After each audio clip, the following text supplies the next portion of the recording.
Have guns around your house that you no longer want or don't know what to do with? MMP Guns, a federally licensed firearms dealer, can help you legally dispose of them and put some cash in your pocket at the same time. September 26th through the 28th, MMP Guns will host a huge gun buying event. Their buyers will evaluate and give you top dollar for your unwanted guns legally, so there's no liability on you. Located at 1152 East Indian School Road inside Mo Money Pond. Friday, September 26th at 10 a.m. through Sunday, September 28th at 7 p.m. Go to LegalGunBuyer.com for more info. Tired of running out of hot water? Right now at Precision Air and Plumbing, get 25% off a tankless or hybrid water heater.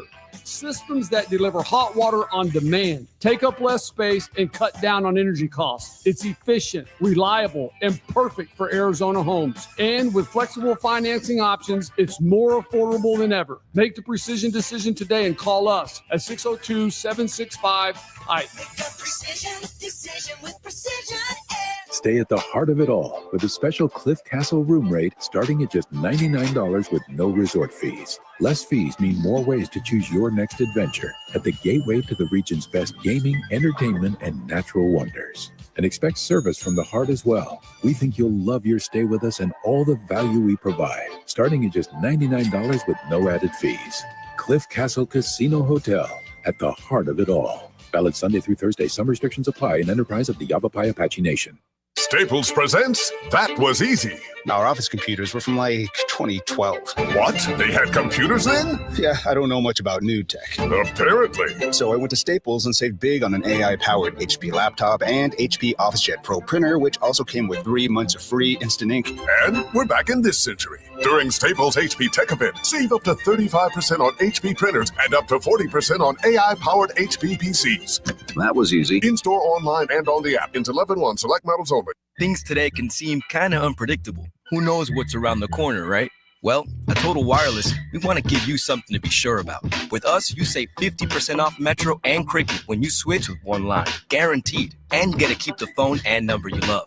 Visit our Total Wireless store today. 50% savings for unlimited plans versus comparable Total Wireless unlimited phone plans based on standard plan rates. Some customers may only receive guaranteed savings after contacting us and validating the current plan rate. Excludes promotional, discounted, and bring your phone rates. For Total 5G unlimited plan or higher, auto pay required. Applied on next renewal date. Additional terms apply. Live the horror at Universal Studios Hollywood Halloween Horror Nights. Select nights September 4th to November 2nd. Face your fears in post-apocalyptic LA and a haunted house based on the hit show Fallout and more. Event not recommended for children under 13. AM 1060 KDUS Tempe Phoenix and KSLX HD2 Scottsdale Phoenix.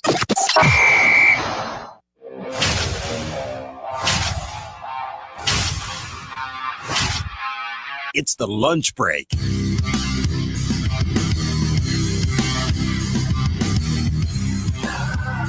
A missed opportunity last night for the Arizona Diamondbacks, and it is game day for the Arizona Cardinals. Week 4 gets underway tonight. The Cardinals will debut their brand new jerseys. I've seen some photos of what the field is going to look like from a vibes perspective. Feels like it's going to be a good night. We will get you prepared for all things Cardinals here on the lunch break. Thursday edition of the show. Chris Schubert with you for the next 2 hours. Producer Evan is behind the glass taking your phone calls, 480-864-1060. A bunch of ways for you to join us here. KDUS AM 1060. Streaming on the KDUS AM 1060 app. You can join us over on the KDUS AM 1060 YouTube live stream if you want to watch the show. Bunch of ways to get involved here today on the Thursday edition of the show. A lot of football in front of us. We get started with the baseball last night because it was a chance. Despite the odds being as low as they were just a couple weeks ago, it was right there in front of the Arizona Diamondbacks last night. And unfortunately, they didn't come out victorious.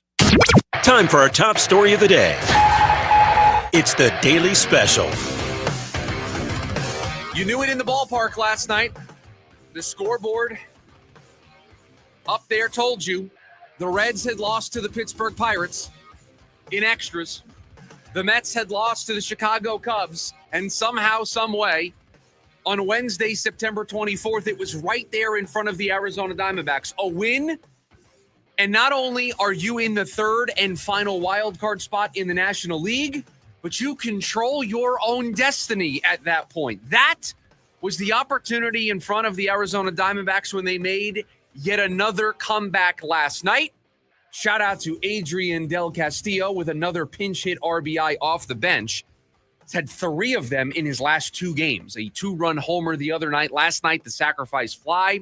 But it was another comeback for the Diamondbacks to force extra innings. But unfortunately, this one did not go the way of Tuesday night's game as they lost. So many things to unpack from this game. And I know where you want to start. You want to start with the bottom of the 10th inning. And you know, as a longtime listener of this program, what I'm going to say.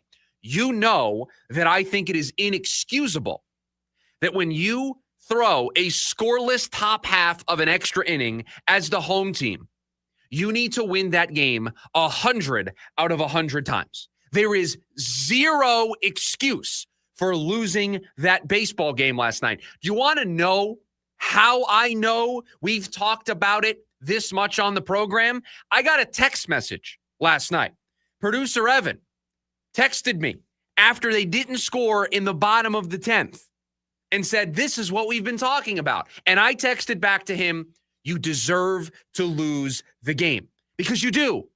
You deserve to lose the baseball game when you throw a scoreless top half of the inning and you can't get a run in from second base. 1 run. You know the game state.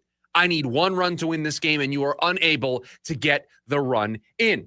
Now, let's go to the decision that has everybody up in arms today.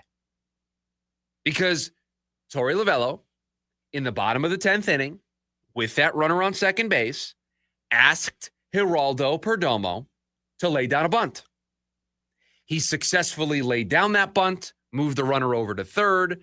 They intentionally walked Corbin Carroll to set up the double play.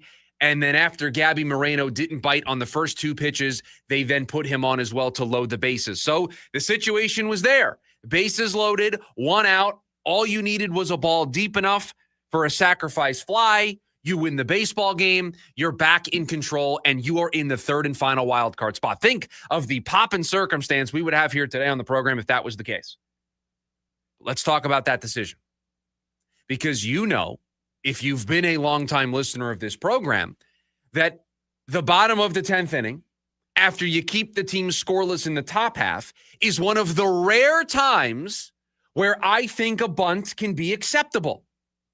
You bunt the runner over to third, you hit a sacrifice fly, you win the game without actually getting a hit. And you know that all you need is 1 run. So I'll trade 1 out to move that runner to be just 90 feet away. I'll make that trade in the bottom of the 10th knowing I just need 1 run. I won't do it earlier in the game because I don't know if 1 run's going to be the difference. I want to score as much as possible. I won't trade outs like that. So everybody knows where I am on record with this, that I'm okay with bunting in these types of scenarios.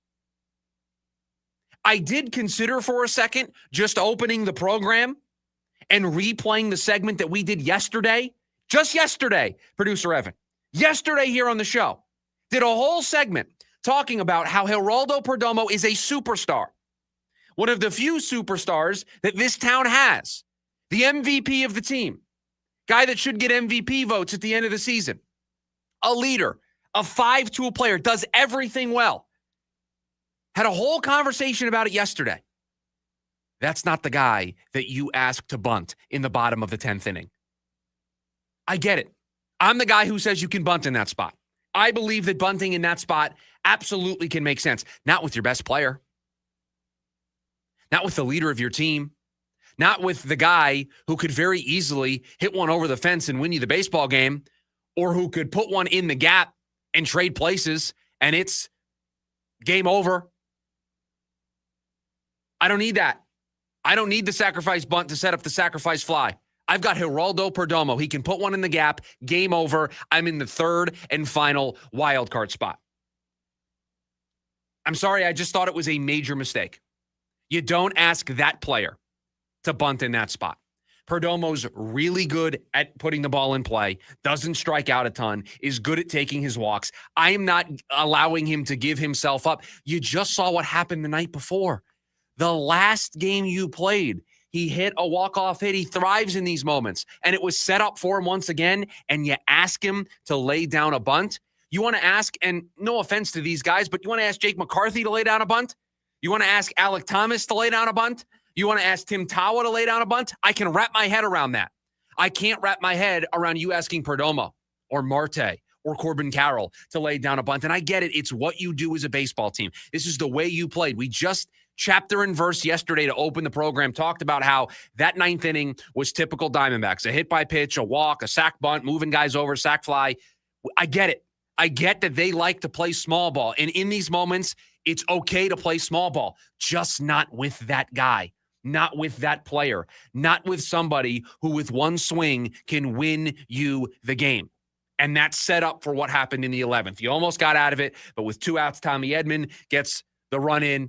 You then set up another scenario there in the 11th. You're unable to score. Just a complete disaster for the Diamondbacks. And unfortunately, kind of the reason why they can't hold on to this third wild card spot. Kind of the reason why they were sellers at the deadline. The little things. And yesterday, they didn't do the little things. Last night, they did not do the little things correctly. And it cost them a chance to wake up today in control of the third and final wild card spot. They're lucky. Reds and Mets both lost. No harm, no foul. They still sit just 1 game back with 4 games to play. But a massive, massive missed opportunity for this ball club. I want to push back on the bunt a little. And I'll see it from Tori's side. How many times have we had this same conversation of you didn't bunt? You know what you needed. You didn't bunt. And I know it's getting nitpicky on it is Geraldo Perdomo. But we've sat here across this town, across the valley, and talked about how they have not bunted in that situation. Do I blame them for doing so? Not really. Not really. I mean, it makes sense. It's you put yourself in the position to win the game without needing a hit. That's just, I will always, no matter who's coming up in the lineup, will always say to aim on the side of put yourself in the position of winning the game without needing a hit. And they did that. And I know it's Geraldo Perdomo. I know he won you the game the night before, but we've talked about this. This is managing every game like it's a playoff game. And in a playoff game, you bunt him over. Allow me to play the role of producer Evan here today on the program. A good manager in that moment would be able to read the room a little bit. A good manager would say, you know what, this is a time that I would normally bunt, but Geraldo Perdomo just came through for me the night before. It's setting up to be the exact same scenario. I'm going to trust my player. I'm going to trust the leader. It's different if it's I'll do it. If it's Jordan Lawler up there, we're bunting. If it's Tim Tawa, we're bunting. If it's Jake McCarthy, we're bunting. If it's Alec Thomas, we're bunting. There are certain players where, yes, I'm asking you to lay down the bunt. I also think there are certain players where you need to allow them to win you the game. What's your worry there? That Perdomo's going to, strike out? No. He doesn't strike out much. Your worry is he grounds walks out to the left side.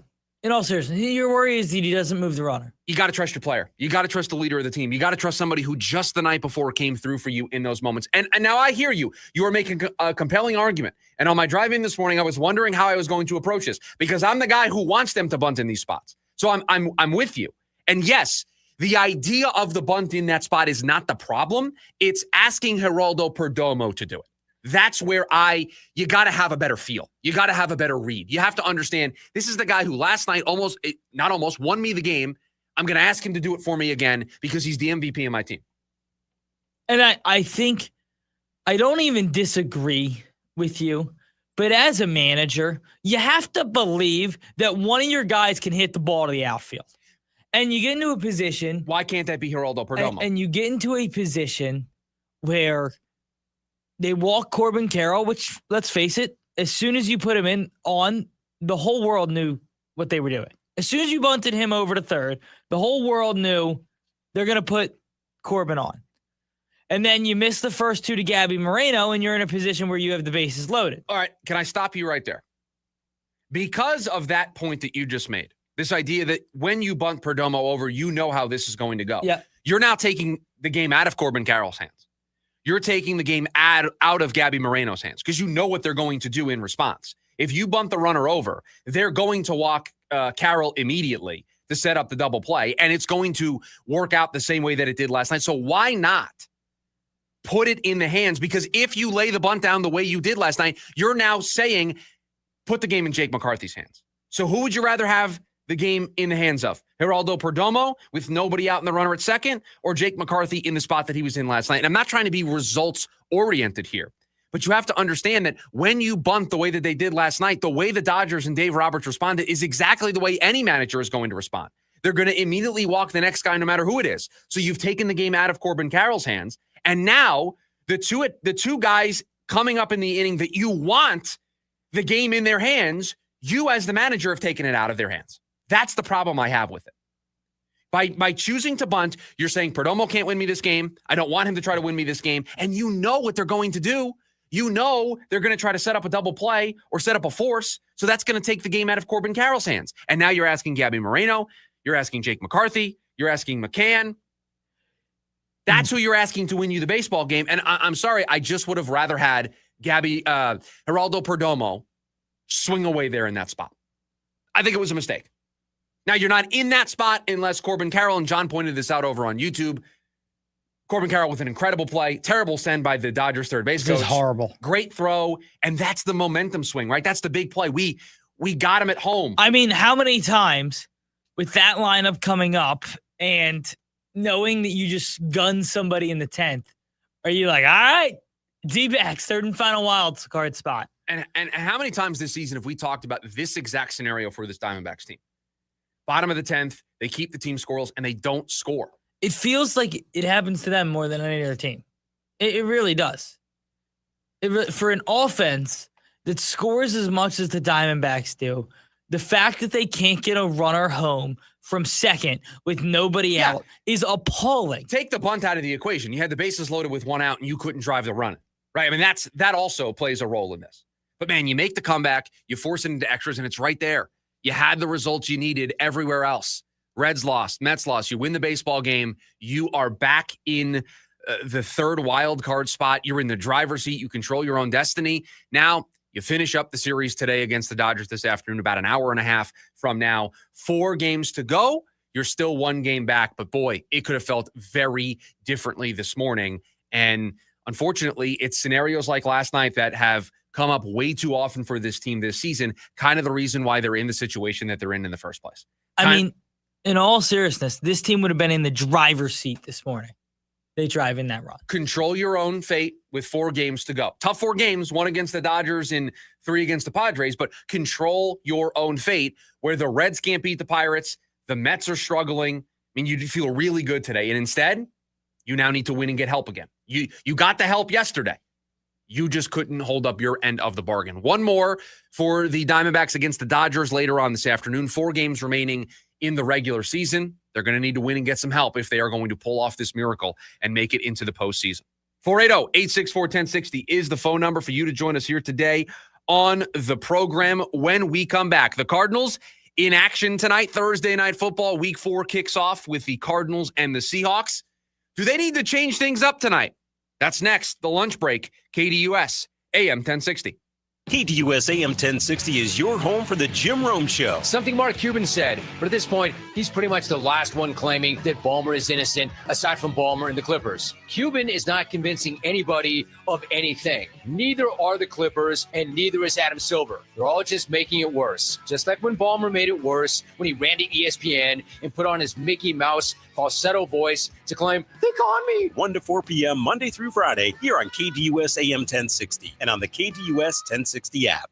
This sports report is brought to you by Bet365. When it comes to sportsbooks, Bet365 has it all. Download the app today and see why it's never ordinary at Bet365. Gambling problem? Call 1-800-NEXT-STEP. 21 plus only. Must be located in Arizona. Fulton Homes is bringing legendary Fulton quality back to the West Valley. Explore 4 exceptional West Valley locations with more standard features and thousands of ways to personalize your home. Find out why people buy Fulton Homes over and over again. Fulton Homes. You're proud to own. We're proud to build. September 11th reminds us of a day when America stood under attack and stood together. We remember the victims, the heroes, and the everyday citizens who showed extraordinary courage. That same spirit of resilience lives in our Constitution. The Second Amendment protects our right to defend our families, our homes, and our nation. This is Michael with Restore My Civil Rights. If you've lost constitutional rights due to a past conviction, we can help restore them. For a free consultation, visit RestoreMyCivilRights.com. That's RestoreMyCivilRights.com.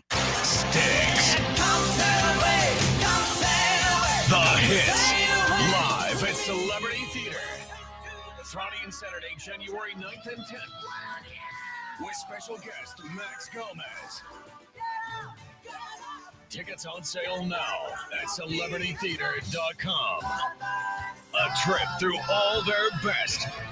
Don't miss Sticks Live. Produced by Danny Zalisco Presents. You got the paint job, but now you need the materials fast. Get free same-day or next-day delivery on select PPG paints from the Home Depot. Now that's a pro move. Save time on store runs and get free delivery on small or large orders of select items. Save energy shopping around with PPG's wide assortment of colors and finishes all in one place. And save money with Pro Extra, where you can get up to 20% off paints, primers, and stains through Paint Rewards. The Home Depot, how pros get more done. Jim Rome here with your Rome Report. Who will ever forget the amazing Russell Wilson era with the New York Giants? All 3 games of it. I mean, Eli Manning won 2 Super Bowl rings as a Giant, and Russ played 3 games. Yeah, I don't think that's what the former Tiffany organization had in mind when they brought him in. Speaking of former Tiffany organizations, are the Giants now officially as dysfunctional as the most dysfunctional franchise in the league? Their co-tenants, the Jets. It's a race to the bottom between these two. Not only did the Giants let Saquon Barkley go, but Daniel Jones is now playing the best ball of his life with the 3-0 Colts. But nobody will ever forget those glorious 3 games that Russ played for them. And nobody can ever take that from the G-Men or the sack of potatoes himself, Russ. The decision to bring him in made no sense, but the decision to bench him makes perfect sense. The Russ era, all 3 games of it, comes to an end, and the Jackson Dart era begins. I'm Jim Rome. If you are 50 or older, it is recommended that you get vaccinated against pneumococcal pneumonia, a potentially serious bacterial lung disease that can disrupt your life for weeks. If you're an adult 19 to 49 with certain underlying medical conditions like asthma, diabetes, chronic heart disease, or COPD, vaccination is also recommended. Talk to your doctor about vaccination today and learn more at lung.org/protectyourself. Furnished by the American Lung Association in collaboration with Pfizer. Warning, the national debt is spiraling out of control. Trade wars are causing record volatility, and inflation could make a devastating comeback. Will you sit on the sidelines and wait, or will you take action today to help protect your hard-earned retirement savings? And what if you could do it tax and penalty-free? Find out more by requesting your free 2025 gold and silver kit from the top-rated precious metals company, Goldco. Plus, you could get an unlimited instant match on bonus silver if you qualify. Call 855-969-GOLD to learn more. That's 855-969-GOLD. Performance may vary. You should always consult your financial and tax professional. Join in on the Sports Zoo with Dave Rooster Beerstein. The most shocking play of the week, and there was ton. From the blocked kicks and the punt returns, but still the reality that Patrick Mahomes made the best defensive play of the weekend on a backwards pass he threw, that he then went and stole the ball from a defender. The Chiefs might have lost that game. Who knows how the momentum changes if Patrick Mahomes doesn't get that ball back and the Giants get that on the 5-yard line and score a touchdown. Live weekdays from 5 to 6 p.m. here on KDUS AM 1060 and on the KDUS 1060 app.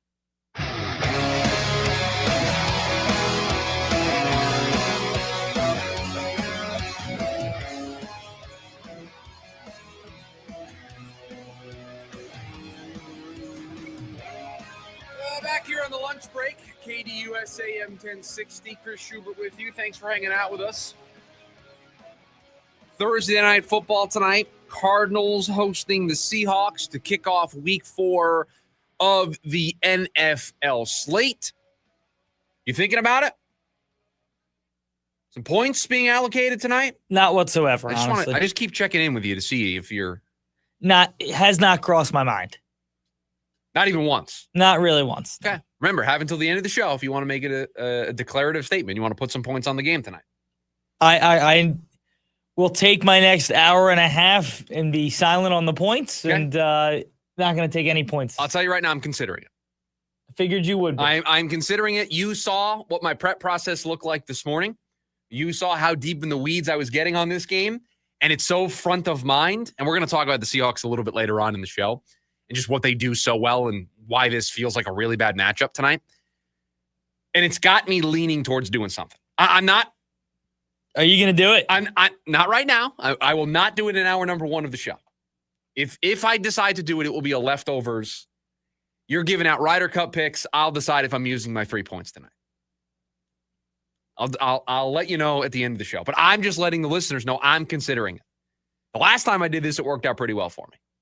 Considering it again here for this week 4 matchup. No Zay Jones tonight for the Arizona Cardinals. Will Johnson listed as doubtful. Everybody else that has been on the injury report this week listed as questionable. It does appear that Paris Johnson Jr. will draw back into the lineup for the Cardinals. Huge sigh of relief. Cardinals desperately need him back. They missed him on Sunday. Kelvin Beachum, I know, was great last year, really struggled in that game against San Francisco. They need their lockdown starting left tackle in Paris Johnson Jr. back in the lineup. Looks like he's going to go. Still have some questionable offensive linemen injury-wise. Will Hernandez, Evan Brown. We'll see who goes, who doesn't go.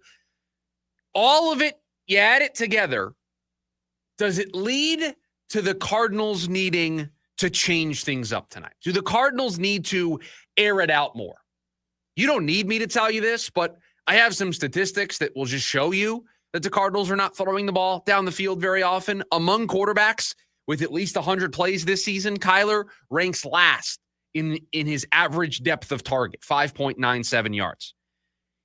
The Arizona Cardinals as a team throw it to their wide receivers the least amount out of everybody in the National Football League. You're going up tonight against a team that is top 10 against the run. Leonard Williams, Byron Murphy. No, not that Byron Murphy. Jaron Reed, all along the defensive line. Are the Cardinals going to be forced into airing it out more?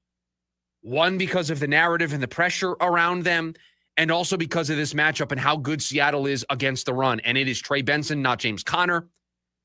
This is an offense that needs to find some explosive plays, and it doesn't feel like they're going to find them in the running game tonight, meaning do they need to change it up? Well, unfortunately, I don't know if they can air it out more. Your offensive line, I know Paris Johnson is going to be back in there tonight, but your offensive line in general, a little banged up right now. Are you going to have to get the ball out quick? Are you going to have to lean more towards the screen game, quick passes? That's not going to be those explosives down the field. That's not going to be those big plays, big chunk plays, 10, 15, 20 yards, big touchdown strikes to Marvin Harrison Jr. Who's going to be the wide receiver too? See, you want them to air it out more, but they're not going to have a running game that's going to open things up in the passing game. They don't have a wide receiver too tonight. So you think they need to air it out more. The matchup tells you that they're going to need to air it out more, but can they? Are they going to be able to do that? Are they going to be able to give Kyler the time to throw? Is anybody other than Marvin Harrison Jr. going to get open in this wide receiver room?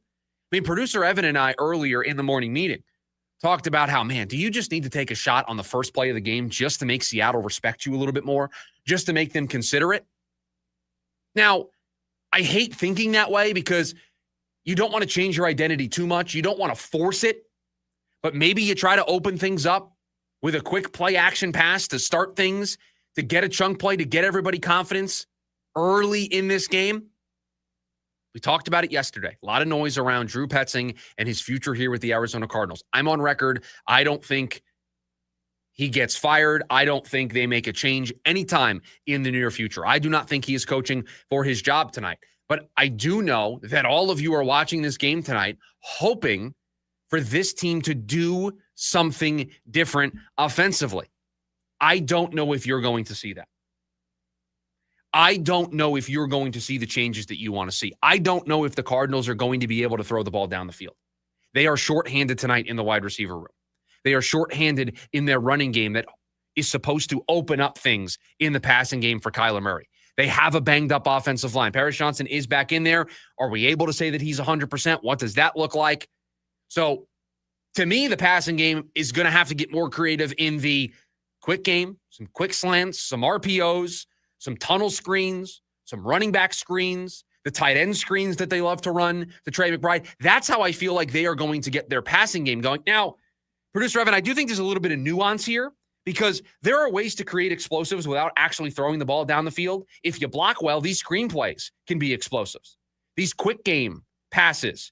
You get the ball to Marvin Harrison Jr. in space. He can catch and run yards after catch.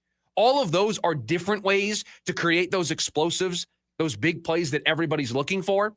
But for those out there today that think that this team needs to start throwing the ball 10, 15, 20 yards down the field constantly, I don't think you're going to see that tonight. I don't think you're going to see that at all this season. That's just not who this team is. And so I know that there is this want, this drive among the fan base for things to be changed tonight. Just not sure how much change there's going to be in the cards. It is a bad matchup coupled with it being a short week, and you add on top of it the injuries that the Cardinals are facing. I just don't know if this is the game, if this is the matchup where they can start to do those things that everybody wants to see. Saying that they don't or that they won't throw the ball down the field consistently is most likely true. It doesn't mean, though, that they can't take their chances when they're there. And it doesn't mean they can't use it to open up the field. You know why they're not having success running the ball? Because nobody respects the passing game. Yeah, stacking the box. And that's just the fact of the matter, that nobody respects the passing game. And so until you hit on one of these big plays, and necessarily you don't even really need to hit on it. You just need to have them respect your ability to do it. And 31 teams in the league don't respect your ability to do so. And you're going up against a team tonight that's very elite against the run. Potentially the best run defense in the sport. And so they're going to take that away and they're going to force you to throw the ball, but they're going to force you to throw the ball on their terms. Second and long, third and long, where they can pin their ears back and just rush the quarterback with 4. Play a lot of zone. Keep everything in front of them.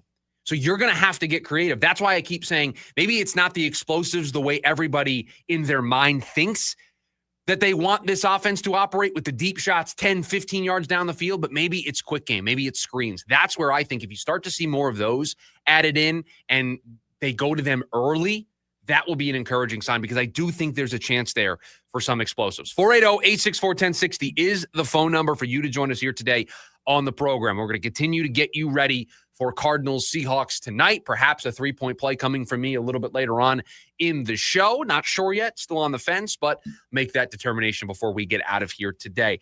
The Diamondbacks, they get underway about an hour from now. They're doing something today that might be a mistake. We'll talk about it next. It's the lunch break. KDUS AM 1060.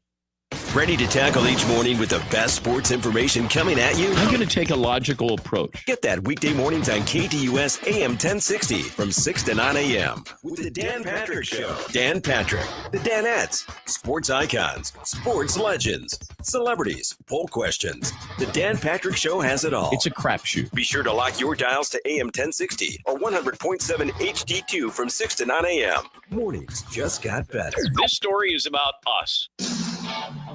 I got my first real 6-string. Brian Adams, Roll with the Punches Tour 2025. A night full of hits, live at PHX Arena, Saturday, November 15th. With special guest Pat Benatar and Neil Giraldo. Get tickets now at livenation.com. America. We are endowed by our Creator with certain unalienable rights, life, liberty, and the pursuit of happiness. By honoring your sacred vocation of business, you impact your family, your friends, and your community. At Grand Canyon University, our MBA degree program is 100% online, with emphases in business analytics and finance to help you reach your goals. Find your purpose at GCU. Private, Christian, affordable. Visit gcu.edu. Sprouts Farmers Market has fresh, better-for-you finds at prices you'll love so much, you won't want to leave the store. Okay, I guess I gotta leave my happy place now. Back to real life. I got everything on my list. Cage-free eggs, organic fruits and veggies at great prices, all these amazing supplements. Mom, we're gonna be late for jujitsu. Do we have to leave? I just love it here so much. I don't want to go back to real life. I don't want to go. Sprouts Farmers Market. Incredible finds at prices you'll love. Live the horror at Universal Studios Hollywood Halloween Horror Nights. Select nights September 4th to November 2nd. Face your fears in post-apocalyptic LA and a haunted house based on the hit show Fallout. Don't fall victim to Art the Clown inside a grisly Terrifier haunted house like nothing you've seen before. And that's only 2 of 8 terrifying haunted houses. Grab your tickets now at universalstudioshollywood.com/Halloween. Event not recommended for children under 13. Hey, it's Austin Clark, owner of Moxie Pest Control. You know, most pest control companies use the same products we do. That's not the difference. But what is the difference is how we treat people. At Moxie, kindness counts, and it shows in every visit, every conversation, and every one of the 6,500 plus 5-star Google reviews our customers have written. Our field experts aren't just trained to handle pests. They're trained to treat your home, your family, your pets, and your time with the kind of respect you deserve.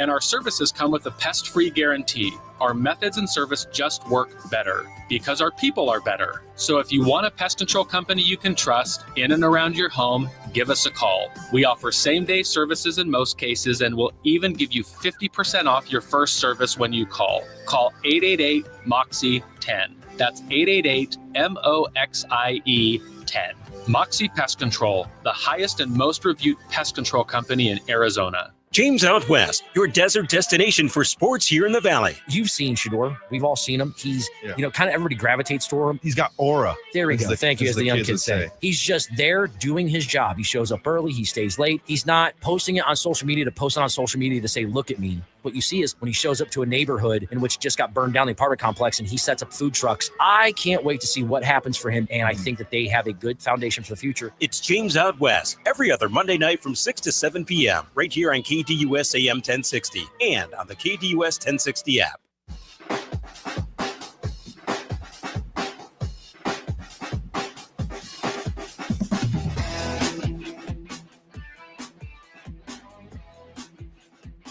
About an hour from now, Diamondbacks will wrap up their series with the Los Angeles Dodgers, the finale. Then it's 3 games against the San Diego Padres to end their 2025 season. Huge missed opportunity last night to be sitting in the driver's seat at the start of play today. And unfortunately, I think the Diamondbacks might be making matters worse in what feels like a must-win game today against the Los Angeles Dodgers. The Dodgers very aggressively managing that game last night. Their magic number down to 1 to clinch the NL West. So 1 win from them or 1 Padres loss over the next 4 days locks it up for the Dodgers there in the NL West. So expect a full effort from the Dodgers today so that they can win this game, win this division, and then set themselves up accordingly for the first round of the postseason and not have to aggressively play. They have Seattle for the final 3 games of the season. But the Diamondbacks today are doing something that I think is a mistake. And I say I think it's a mistake because I understand that they have to do this at some point. They shortened up their rotation. They're going with a 4-man rotation here down the stretch through the final couple games of the season. And so because of that, they need to at some point go to a bullpen game. And today is the day that they have decided to do that. Jalen Beeks is your starter. More just of an opener. Is going to go 1, maybe 2 innings, and then it's going to be a full-blown bullpen game for the Diamondbacks at some point. And I just don't feel like today is the right day to do that. Every single game matters at this point. You as the Diamondbacks, forget about the Mets and the Reds for a second. You as the Diamondbacks have woken up today. You have to win baseball games. Doesn't matter what everybody else does. If you don't win baseball games, you can't scoreboard watch. You have to win baseball games. You can't do what the Mets and Reds are doing and luck their way in. And even though they're losing, Mets lost last night, still in control. The Reds lost last night. Still, if they gain it back from the Mets, they're in control. They have the tiebreaker. You need help. But in order for that help to come and for it to matter, you need to win baseball games. And so if it was me sitting in the chair, I think I would try to kick the can down the road as far as possible on needing to use a bullpen game. I would probably have started Zach Allen, who's going to start tomorrow in the opener against San Diego. I would have tried to win this game today. If you win the game last night, Producer Evan, you think they're starting Jalen Beeks today? They might still start Jalen Beeks today, but boy, I would feel some type of way about it. You're back in pole position. You're back in control. You're in control maybe for the first time in a really long time for that third and final wild card spot. You're going to go to an opener. You're going to go to a bullpen game, and I get it. They have to do this at some point. But also, it's basically playoff time for you. All bets are off. Can we throw everything against the wall? Can Zach Allen start? Can we worry about Friday on Friday? Can we worry about Saturday on Saturday? Can we worry about Sunday on Sunday? Can we win the baseball game today? Because you are basically setting up this team to fail today. Does anybody think a bullpen game for the Diamondbacks is going to lead to a win against the Dodgers team that has everything to play for? A win locks up the NL West. You lose today. Mets win tonight. You're 2 games back with 3 to go. It's over. And so I just don't know if today's the day I would have done this. But again, I understand that you're running a 4-man rotation. You kind of needed to do this at some point. But also, it's playoff time. Can some guys volunteer and step up and say, I'll go on short rest, doesn't matter? Because let's do some math here, Producer Evan. If Zach Allen went tonight, that would mean Eduardo Rodriguez would go on Friday, right? I'm going to pull up the schedule and the probables for the weekend and move everybody else up a day just to see if we can do this. Zach Allen could go today. Eduardo Rodriguez could go on Friday. Brendan Pfaadt could go on Saturday. You would then need a starter for Sunday. Where would you rather be? You're telling me Ryan Nelson can't go on short rest on Sunday if you needed him to?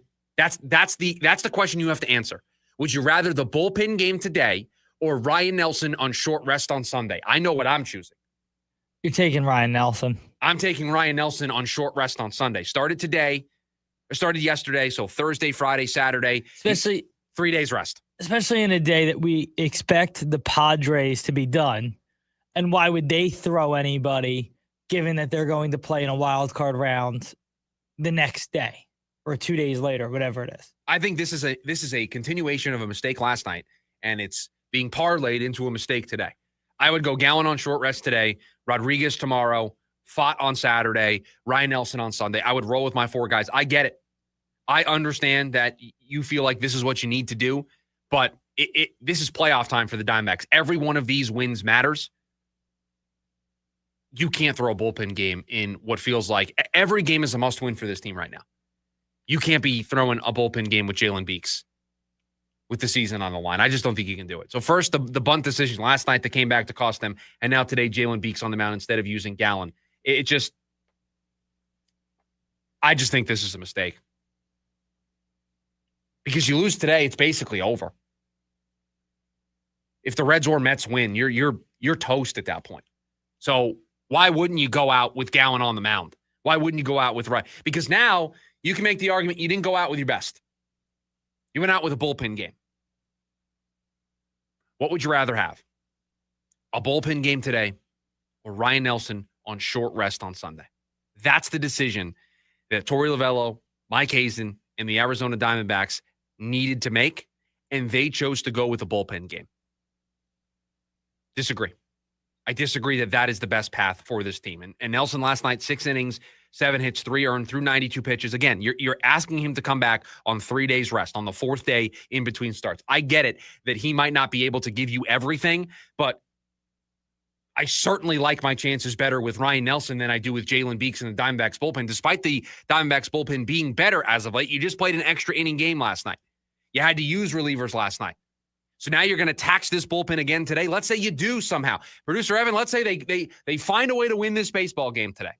The bullpen pulls it off. They've set themselves up nicely for San Diego. You've overworked your bullpen going into a series with San Diego where you're going to need them to close things out. So I would have tried to avoid that. I would have gone with starters. I would have gone with Zach Allen, who's been excellent in the second half of the season. Been excellent since the trade deadline. I would have gone with Brendan Pfaadt and Eduardo Rodriguez and Ryan Nelson, who gave you, 6 innings of 3 runs last night. I'll take that.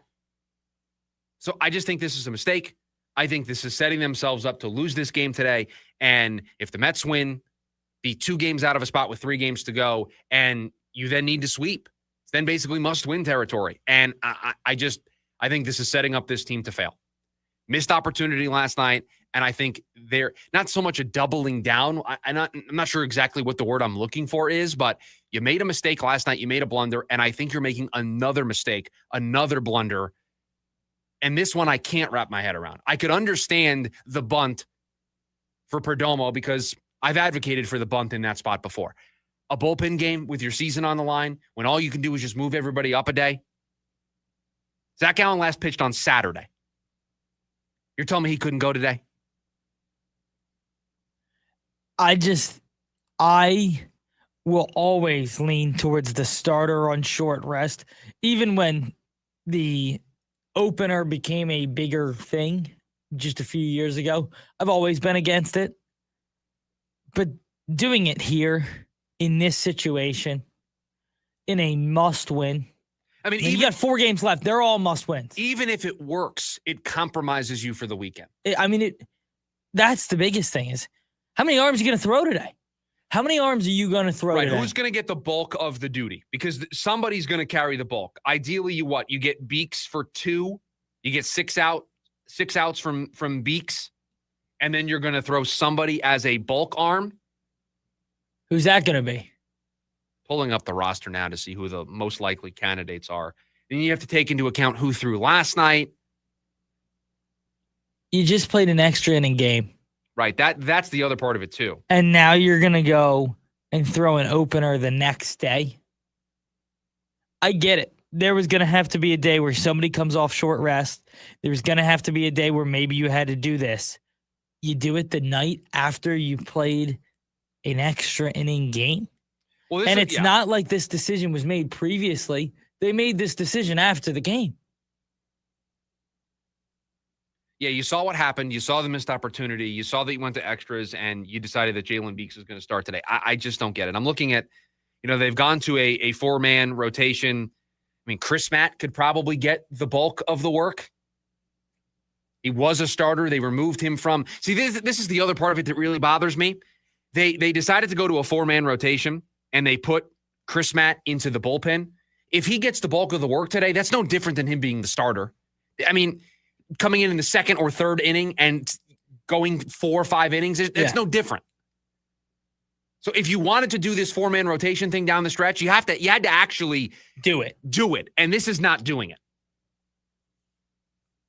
And yesterday you used Sal Frank, you used Ryan Thompson, you used Brandon Garcia for 2 straight days, so he's not available. You used Ryan Thompson for 2 straight days. He threw 14 pitches. I mean, it should be an all-hands-on-deck approach, and everybody should be available. And Eric over on the YouTube side of things said Chris Matt's going to take the length. I mean, he's clearly the candidate, but you told me you were going to a 4-man rotation. I mean, yes, you're technically still being truthful, but not really, because this was a guy who was making starts for you as recently as a couple weeks ago. So I think this is a mistake. I think this could, even if it works, compromise them for the weekend, and just not the approach that I would take with my season on the line. You went to a 4-man rotation for a reason. I would ride with those 4 guys here with 4 games to go. When we come back, buy or sell to close up hour number 1 of the program here on a Football Thursday edition of the lunch break. It's game day for the Arizona Cardinals, so it's a Football Thursday. Game day. It will also be a Football Friday, but it is still a Football Thursday. So buy or sell coming up next. Thanks for hanging out with us. It's the lunch break, KDUS, AM 1060.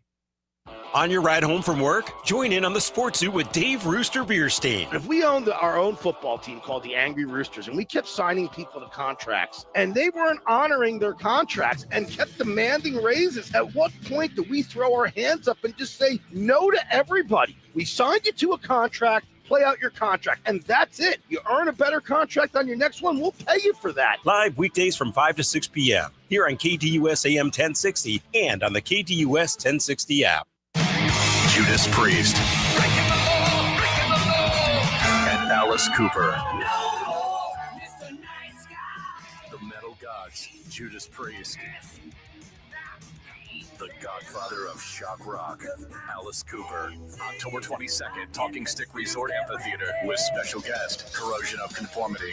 Get tickets now at livenation.com. Presented by 100.7 KSLX, part of the America First Credit Union Concert Series. Son, do you know what time it is? Your father and I were waiting all night for you to come home. I'm sorry. So we could tell you that you're eligible to become a member of Navy Federal Credit Union. Wait, What? Since your dad's a veteran, our whole family can join and get exclusive savings, discounts, and award-winning service. Thank you. Now go to your room and think about what we said. All veterans and their families are eligible. Join today. Navy Federal Credit Union. Our members are the mission. Navy Federal is insured by NCUA. The garage door springs that come standard with most homes don't last. And when they fail, it's not just inconvenient, it's dangerous. Hi, I'm Tommy Mello at A1 Garage Door Service. Our springs are the toughest in the industry, backed by our lifetime warranty.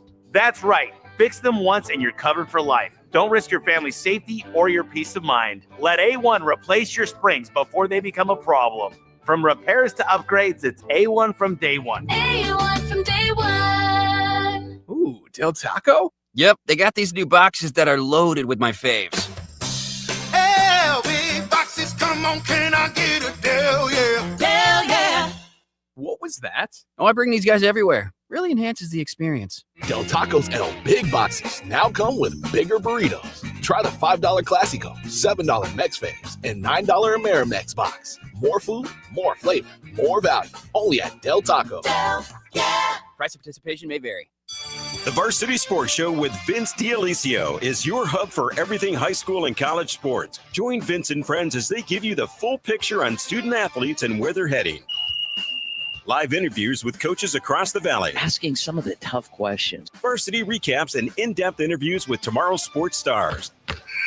The Varsity Sports Show with Vince D'Alicio. Live every Saturday morning from 9 to 11 a.m. Here on KDUS AM 1060 and on the KDUS 1060 app.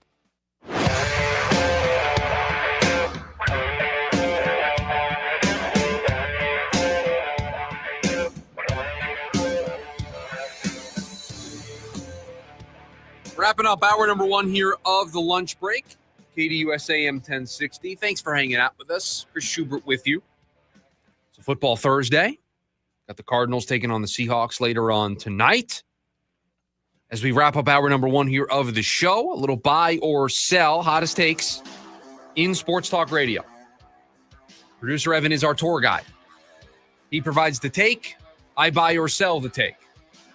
Take it away. All right. I got 3 Cardinals ones for tonight. Look, peel back the curtain for everybody.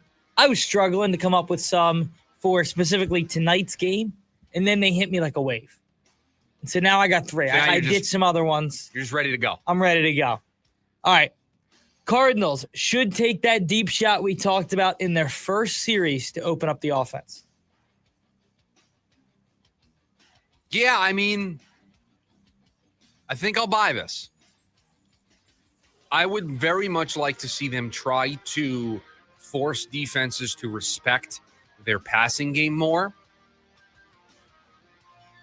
My hesitation is I am concerned with the health of the offensive line. I'm concerned that they're going to struggle to run the ball. And this offense in general doesn't want to take deep shots. And so I think the path forward is a lot of quick game stuff. But I do think you need to mix in a shot play or two to keep defenses off balance, to keep defenses guessing. And when you watch the game tonight, just see how often Seattle stacks the box. They're so good against the run. See how often they're putting 8+ defenders in that box against the Cardinals when they think it's a definitive running situation for this team. The way you force them to respect it is not just calling those plays, but hitting on those plays. So I'll buy that they need to find a way to mix it in at some point. Kyler Murray will have to play his best game of the year so far if they want to win tonight.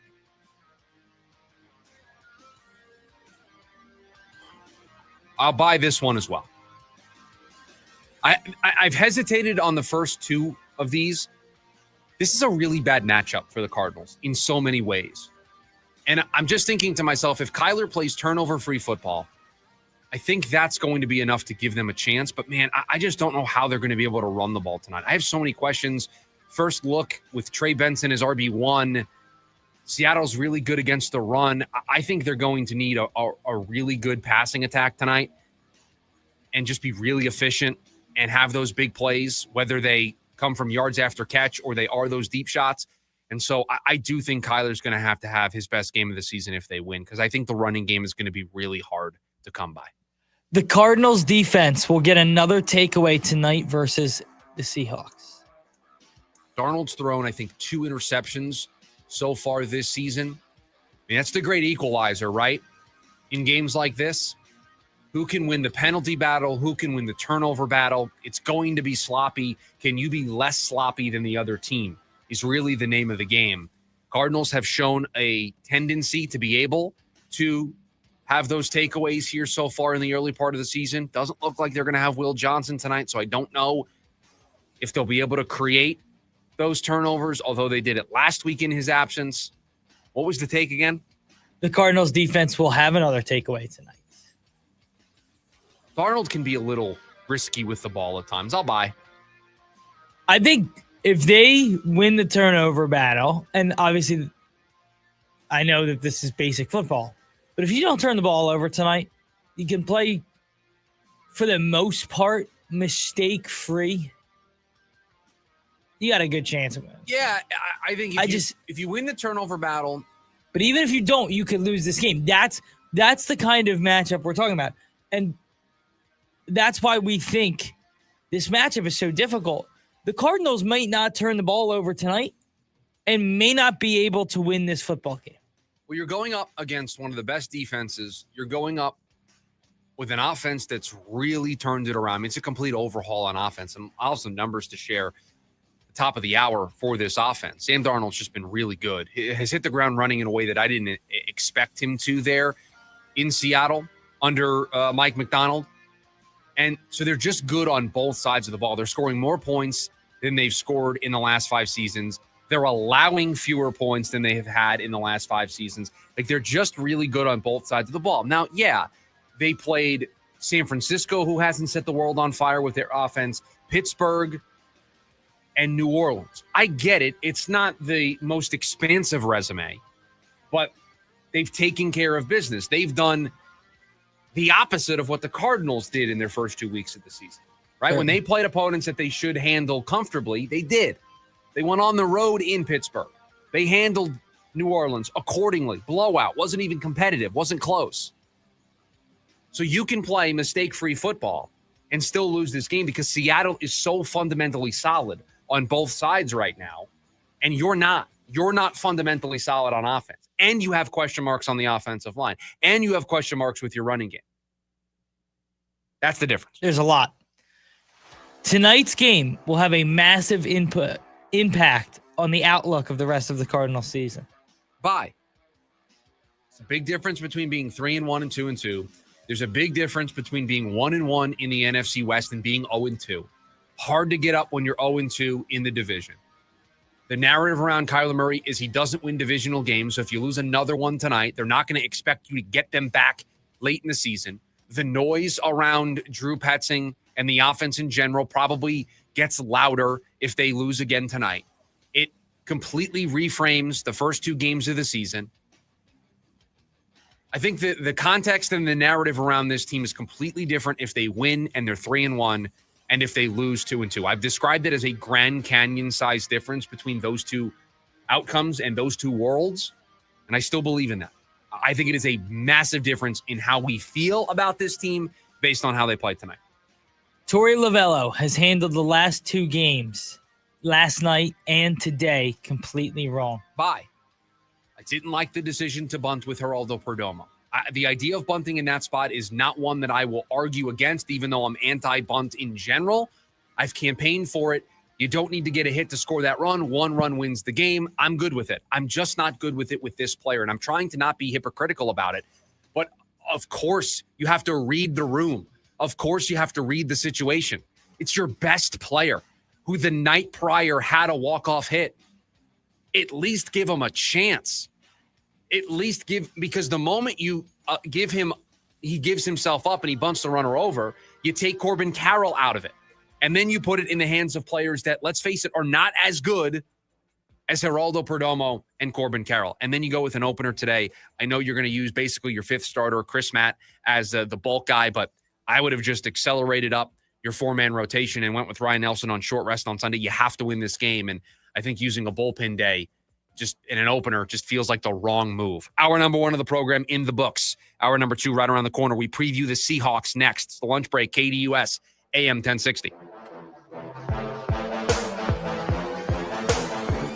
AM 1060 KDUS Tempe Phoenix and KSLX HD2 Scottsdale Phoenix.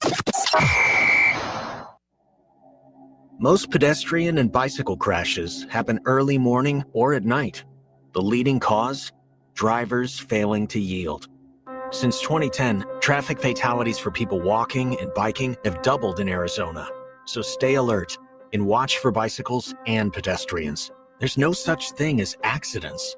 Learn more about the risks at azdot.gov/no accidents. This message is brought to you by the Arizona Department of Transportation. When is Kate getting here? Should be any minute. She was on one of her Goodwill treasure hunts. Treasure hunt? Oh, here she comes. And in an amazing new jacket. Ready to rock, guys? You definitely are. Where'd you get that? Don't you love it? I got it at Goodwill. Kate got it at Goodwill.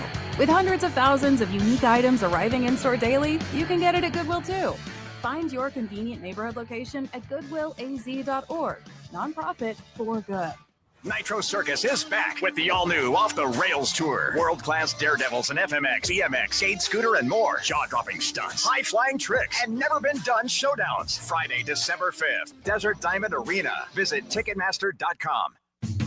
It's time to head back to school and forward to your future with Carrington College. For over 55 years, we've helped train the next generation of healthcare professionals. Apply now to get hands-on training from teachers with real-world experience. In as few as 9 months, you could start making a difference in healthcare. Classes start soon in Phoenix, Glendale, Mesa, and Tucson. Visit carrington.edu to see what's next for you. Visit carrington.edu/SCI for information on program outcomes. Fall savings have arrived at Mark Kia in Scottsdale. Right now, you can lease a brand new 2025 Kia Niro EV for just $99 a month for 24 months with $19.99 due at signing. That's right, a brand new Kia for under $100 a month. Step up to an EV and save on maintenance, and monthly fuel bills for the average driver are 1/3 the cost of gas. All for just $100 a month. The name to remember? Mark Kia. Mark Kia. $0 for deposit. Unit plus tax, title license, and $998 fee. Offer expires September 30th, 2025. If you could rewind 10 years, what would you do differently? Buy Apple stock at $20? Skip the Ghost Pepper Challenge? Maybe even rethink the skinny jeans. Nate here, owner of Blue Sky Pest Control. Some regrets are harmless, termite damage isn't. You can't go back in time, but you can keep termites from eating your future. Call 602 Blue Sky today for your free termite inspection. Hello, Blue Sky. Goodbye, pests. AM 1060 KDUS Tempe Phoenix and KSLX HD2 Scottsdale Phoenix.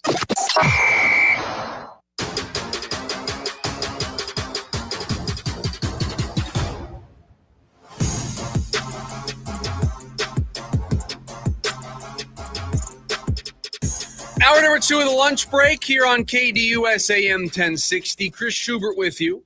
Hope you're all having a fantastic Thursday. My Thursday got off to a very frustrating start this morning.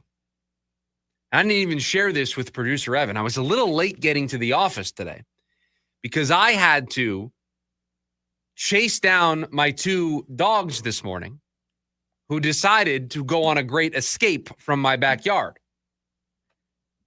They get through a fence? No, it was a bit of a self-inflicted escape because I got up this morning. It's Thursday. It's trash day in my neighborhood. I got to get the trash cans out. Of course. And listen, the doggy door is right next to where the trash cans are. I'm aware of it, okay? I know that anytime I make noise around that gate and where the garbage cans are, they pop their head out. They got to know what's going on out there. Of course. They got to make sure everything's on the up and up. Now, in the 4 years that I've been around these dogs, every time they'll just pop out, and if I start moving the cans, they either go back inside or they just stay there. Now, in order for me to get these big cans out of the door, I have to swing the gate open. And so today, for whatever reason, not sure why, still don't know what happened, my younger of the 2 dogs, my golden doodle, decided today was the day he wanted to be right up against where the gate opens. And as I took the can out, he thought, you know what? I'm out of here. I'm done with this place. So he took off. So now, silly me, I go chase after that dog. What don't I do? I don't shut the gate. Dog number 2 takes off as well. So now I've got 2 dogs running around the neighborhood. So I had to decide now, okay. Can't get both of them back at the same time. You got to divide and conquer. It's just me. No one else is home. Do you get in the car? No, they were close enough. They were just a couple houses down. They're really good. They have gotten out in the past, and they just kind of hang out in our area. Sometimes we'll have the garage open, and they'll come in the garage, and they'll go out in front, and they'll sniff the bushes, but they then will come back. Today, they both took off. So I then got the calmer of the 2 dogs, the one that I knew I could negotiate with a little bit more. Got that dog inside. So now, okay, now I got to go deal with the other dog, the golden doodle, who's he's chaotic. His energy is chaotic at home. And I knew this was going to be a struggle. He's laying down in the middle of the road, doesn't want to move, is biting me, just taking, not biting me, just playing. Yeah, he's gnawing at you. He thinks it's playtime. Yeah. And we're in the middle of the road, buddy. We have to get you home.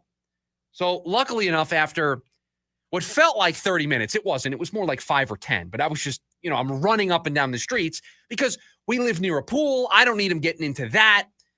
There's not a major road, but a semi-major road near us. I don't need him running into traffic.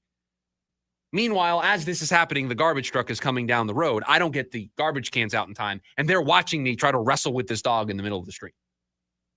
So that's how my day started today. So you didn't get the garbage out? Didn't get the garbage out, no.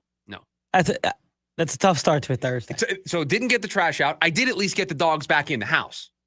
So I didn't lose my dogs. Now, they both have air tags on them. Would have been able to find them pretty easily, but just not the way you want to start a Thursday. The dog collar air tag, it's game changer. It's a game changer.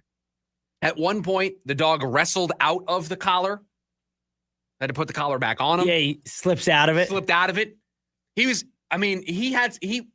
ran a really nice route tree this morning. I'll tell you that. It was very impressive. The quickness, elusiveness in space. I mean, it was first round caliber stuff out of my dog this morning. My dog, he's getting a little older. Doesn't have that agility He doesn't anymore. have that route tree anymore. But does he have the veteran savvy? He does. So certainly has the veteran savvy. Still can find ways open, just not the way this that he guy used to. can tightrope the sideline like you've never seen. Yeah, see, that's what you need sometimes. So that's how my morning started. I was all sweaty when I came back in. I was literally walking out the door to get here to the studio today. And just mayhem ensued. And I'm thinking to myself, really, this is how my day's going to start? So this is, honestly, it's the one reason why I don't want to make a play today. It's the only thing stopping me from putting 3 points on third. Because of the way the day started, I don't know if it's going to be a good luck day for me. You can't let it snowball. Right. Because it could go either way. That could be the sign of don't make the pick. Don't make the pick, or hey, today might be my day. Make the pick. That's the bounce back. 3 points in my back pocket. Well, speaking of that game tonight, I do want us to preview the Seattle Seahawks side of things. And I'll tell you, this is a really good Seattle football team through the first 3 weeks. Could very easily be 3-0. A fumble at the hands of Sam Darnold, his path backwards, his drop back, falling into an offensive lineman. And I'll tell you, this team's also much better than I expected. If you remember when we did our NFC power rankings in the summertime, I had this team 4th. We had this team 4th. We did not think they were up to par. Now, I did disagree with you. I had them over the Niners. The math told us that they were the worst team in the division. That is true. The math told us that they were the worst team in the division. But when you deep dive, man, this just is a really bad matchup for the Arizona Cardinals. And it's an overhaul on offense with Sam Darnold under center. And it is a year 2 Mike McDonald defense that I think could be the best unit in football. Let's start with the offense, though. Sam Darnold's been great this season. 70.3% completion percentage this season. Throwing the ball down the field. His average depth of target is nearly 8.5 yards, way higher than what we've seen from Seattle offenses as of late. They run the ball 52.4% of the time. That's 3rd most in the league. Only Philadelphia and Indianapolis run the ball more as a percentage of their plays. So they can run the football. Looks like Zach Charbonnet could be back tonight, but Kenneth Walker has been the lead back there. Darnold's been impressive. Their new offensive coordinator, Clint Kubiak, is really taking this offense to another level. Geno out, Sam Darnold in, and he looks like one of the best receivers, one of the best quarterbacks in football. Jackson Smith and Jigba has been great. Cooper Kupp's up there as well. They have some weapons. Just a really solid, fundamentally sound offense that runs the ball well. Sam Darnold's been great, is able to create and make plays on his own. Just everything you need in offense. That's not the most impressive part of this team. It's the defense. Because, boy, they do everything well. And they match up perfectly with the Cardinals. They're second in points per game allowed. They're 14th in yards per game. They're really great against the run, which I think is going to present all sorts of challenges tonight for the Cardinals. If you take away the run game, we know, even me, somebody who's been a Drew Petzing defender this week on the program, even I would tell you, if the Cardinals don't have a running game, they don't have much of an offense. It's going to be hard for them to get into a game state, into a game script that is favorable for them. That's a world where they're down multiple possessions and they have to throw their way back into this football game, and that's just not who they are. This run defense is third best, 3.2 yards per rush. And I had to double check this stat when I saw it. I didn't believe it, even though the place that I got this stat from, very trustworthy. But I didn't believe it. The Seattle Seahawks have not allowed a rushing touchdown through 3 games this season. 3 games: San Francisco, Christian McCaffrey; Pittsburgh, and New Orleans, Alvin Kamara. So 2 of those 3 games, some premier high-profile running backs. They have not allowed a rushing touchdown this season. Do you see where I start to feel a certain way about using 3 points tonight? You start to see the writing on the wall here. An offense for the Cardinals that is in a state of change. James Conner hurt. Trey Benson. I think we all love the potential of Trey Benson. We all think he can be the RB1. He's been the RB1 at times back in his college days, but you just don't know until a person is put in that role. It's less of a projection as it would be for some other players, but it is still a projection. It is still we got to see how this looks. It's a short week. Your offensive line is banged up. All of these reasons, and you're going up against a Seattle team that's great against the run.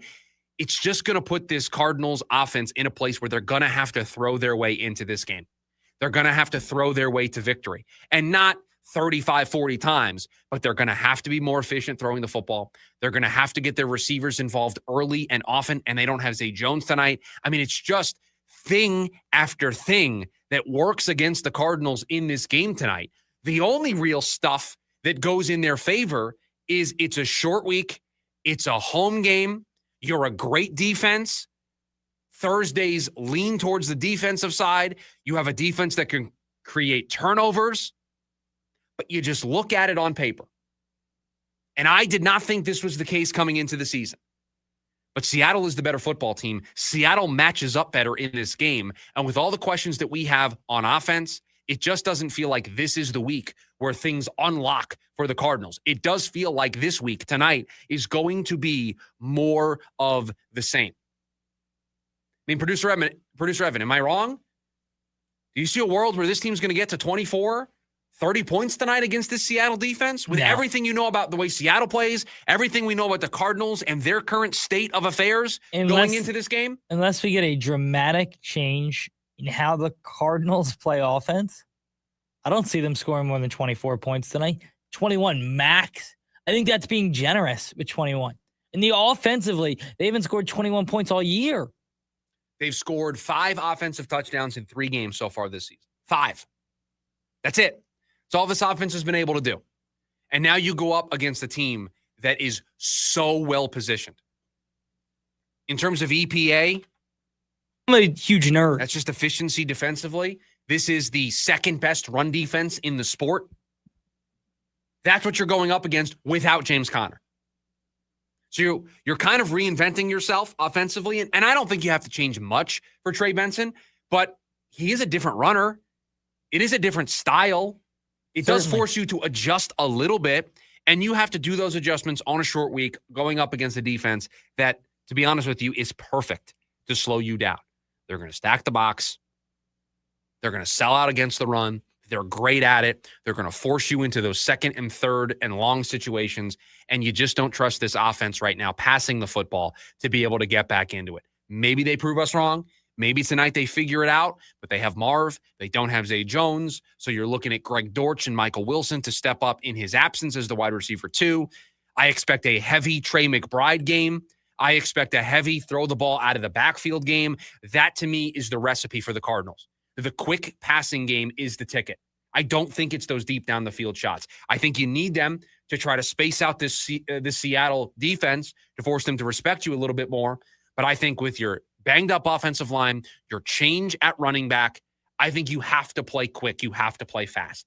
Screens, quick slants, RPOs, QB runs, right? Get Kyler out on the move. This is where, to your point in buy or sell, producer Evan, how about we get some bootlegs where Kyler's out on the run, moving in space and throwing on the run with some quick inbreakers over the middle of the field. That, to me, is the recipe for this team tonight. And, oh, by the way, has anything that I've said the way the Cardinals need to play tonight to win include throwing deep shots down the field, 30, 40 yards? Has anything that I've said in the recipe tonight mean a complete overhaul of Drew Petzing's offense? No. They have the personnel and they have the skill set and they have the plays already in the playbook to run an efficient enough offense tonight on a short week to beat Seattle. It's just going to require a little more creativity. I think the scripting of the first 15 plays is going to be so important. To me, it feels like this is going to be a confidence-based game. If the Cardinals can get off to a really good start early, that's going to feed that home crowd in those great uniforms. You see the logo that they painted at midfield? Vibes-wise, this sets up well for the Cardinals. What do you think of the end zones? I love the end zones. I love them. I love everything about what they're doing tonight. Love the logo. The end zones might be a little much for me. I'm fine with them. I think I would have done it the other way. I would have flipped it. Okay. Like the sun is towards the goal line. Yeah. I think I would have put it towards the back line. I mean, that feels like you're nitpicking a little bit. That feels like the minutia of the minutia. But all right, you're entitled to your opinion here on the program. They have to get off to a fast start. They just have to. Because without it, I think everybody, think about this for just a second. Seattle gets off to a really good start. This is why if you're Seattle, and this is why I think more road teams should do this in general, you win the toss, take the ball. Go right down the field, go up 7-0, put all the pressure on that opposing offense, especially in this case. You've been hearing it all week. The questions have been coming fast and furious about needing to make a change on the offensive side, needing to change up the play calling, Jonathan Gannon needing to defend that play calling over and over and over again this week. You don't have James Conner. You don't have Zay Jones. All sorts of questions about the offense. Can you imagine if you're Seattle, how you're going to feel if you go up 7-0 on the first drive of the game and then you get a 3-and-out defensively against the Cardinals? That crowd is going to be restless. That crowd is going to be taken out of it. That crowd is going to have some Seahawk fans in it. They always travel well. They're going to start to be able to take over, and that, to me, could be a spiral for this team offensively. That's the recipe for it getting ugly in a hurry. Doesn't have to. The Cardinals have the personnel. They have the coaching. They have the skill sets to go out there and win this football game tonight. It is a bad matchup, but there are ways out of it. They just have to execute. They just have to execute. Keep it simple. Screens, quick game. Throw it to the running back. Give me some mesh concepts. Right. Give me quick stuff for Kyler. Make it easy. Make it simple. Because I don't think you're going to, one, have the time to go down the field, and two, with your personnel tonight, I mean, I can see a world where they just bracket Marvin Harrison Jr. and they say, somebody else beat us. Why wouldn't you?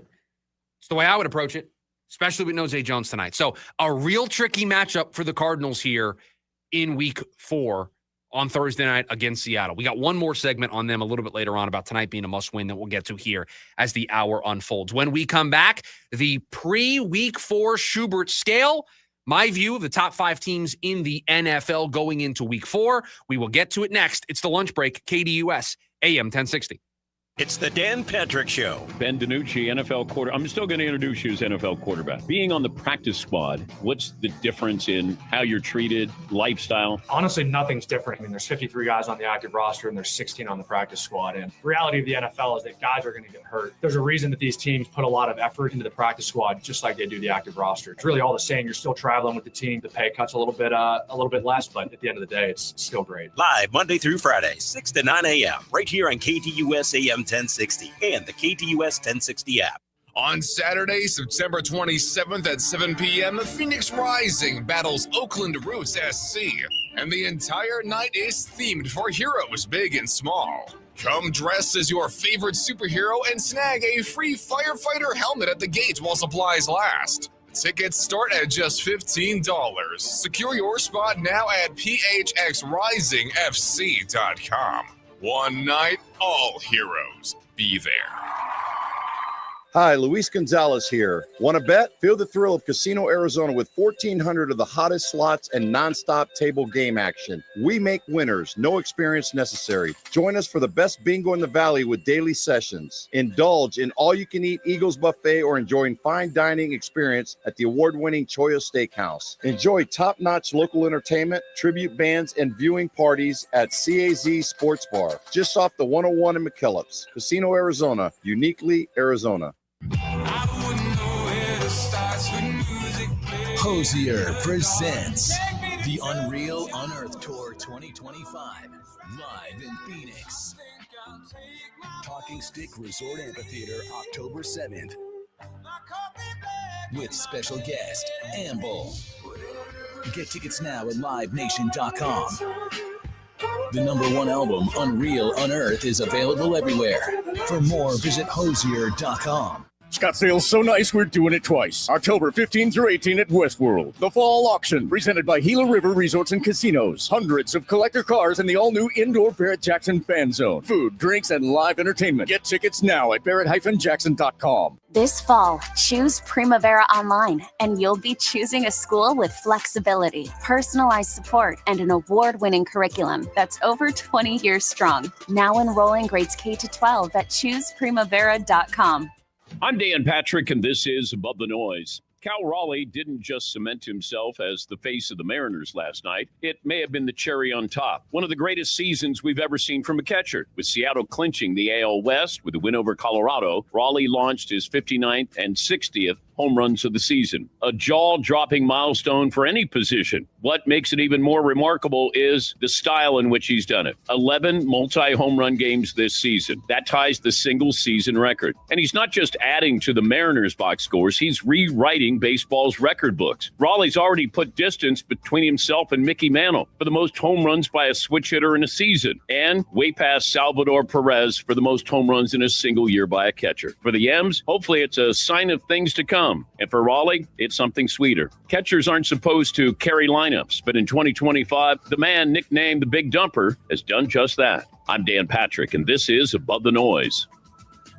With DraftKings Pick 6, the official daily fantasy partner of the NFL, your game day instincts can score you real money fast. And here's the kickoff bonus. New DraftKings customers get $50 in bonus bets with just a $5 entry on your first pick set. This season, play your player instincts. Download the DraftKings Pick 6 app now. Use code Patrick. Code Patrick. You play just $5 to get $50 in bonus bets for Pick 6. Make the call. Ride the upside in partnership with DraftKings Pick 6. The crown is yours. Gambling problem? Call 1-800-GAMBLER. Help is available for problem gambling. Call 888-789-7777 or visit ccpg.org in Connecticut. Must be 18 plus. Age and eligibility restrictions vary by jurisdiction. Pick 6 not available everywhere, including New York and Ontario. Void where prohibited. One per new customer. Bonus awarded as non-withdrawable Pick 6 bonus picks that expire in 14 days. Limited time offer. See terms at pick6.draftkings.com/promos. KDUS AM 1060 is your home for the Jim Rome Show. Something Mark Cuban said, but at this point, he's pretty much the last one claiming that Ballmer is innocent, aside from Ballmer and the Clippers. Cuban is not convincing anybody of anything. Neither are the Clippers, and neither is Adam Silver. They're all just making it worse. Just like when Ballmer made it worse when he ran to ESPN and put on his Mickey Mouse falsetto voice to claim, "They caught me." 1 to 4 p.m. Monday through Friday here on KDUS AM 1060 and on the KDUS 1060 app.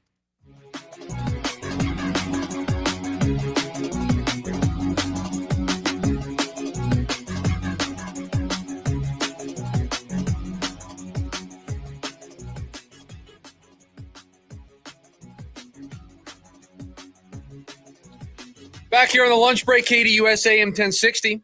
Time for the week 4 or pre-week 4 Schubert Scale. Now, also the debut. Are we announcing this officially? Yeah. So you have come up with your version of the Schubert Scale. You're also you're diving into the pool of alliteration. I am. I'm going with the riser ratings. I mean, there's nothing better than that. You can go rankings too if you wanted. You have 2 options. Yeah, I could. I might like that more, honestly. Ratings, rankings. You could do The either. riser rankings. Oh, that's special. What about riser ranks? Also good. So those are coming at the end here. I will give my top 5 teams in the NFL going into week 4. We start with the HMs, the honorable mentions. 3 of them as always. The team we just talked about, the Seattle Seahawks, one of my 3 HMs. They've just been impressive.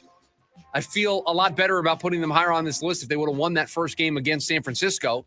And if they didn't play Pittsburgh and New Orleans the following 2 weeks. A win tonight, they certainly are putting themselves in a position to be one of those 5 spots. The Washington Commanders, also one of my HMs, winning without Jaden Daniels last week. Really the only blemish on their season so far, a tough loss to Green Bay. Speaking of Green Bay, they're in front of Washington. We used the head-to-head as the tiebreaker there between Green Bay and Washington, but a disappointing loss for Green Bay at the hands of the Cleveland Browns. Number 5, round of applause. They're in there. We found a way. Indianapolis Colts. Put them in there. Congratulations to the Indianapolis Colts. Congratulations to Indiana Jones. Speaking of Indiana Jones, Daniel Jones completing 71.6% of his passes this season. Only Justin Herbert and Geno Smith have more passing yards than him. And oh, by the way, the Colts also have Jonathan Taylor, who is the league's leading rusher. A top 3 passer along with the leading rusher. This offense is insane right now. Indiana Jones, the Indianapolis Colts, number 5 for me. Number 4, Baker Mayfield and the Tampa Bay Buccaneers. They just keep finding a way to win.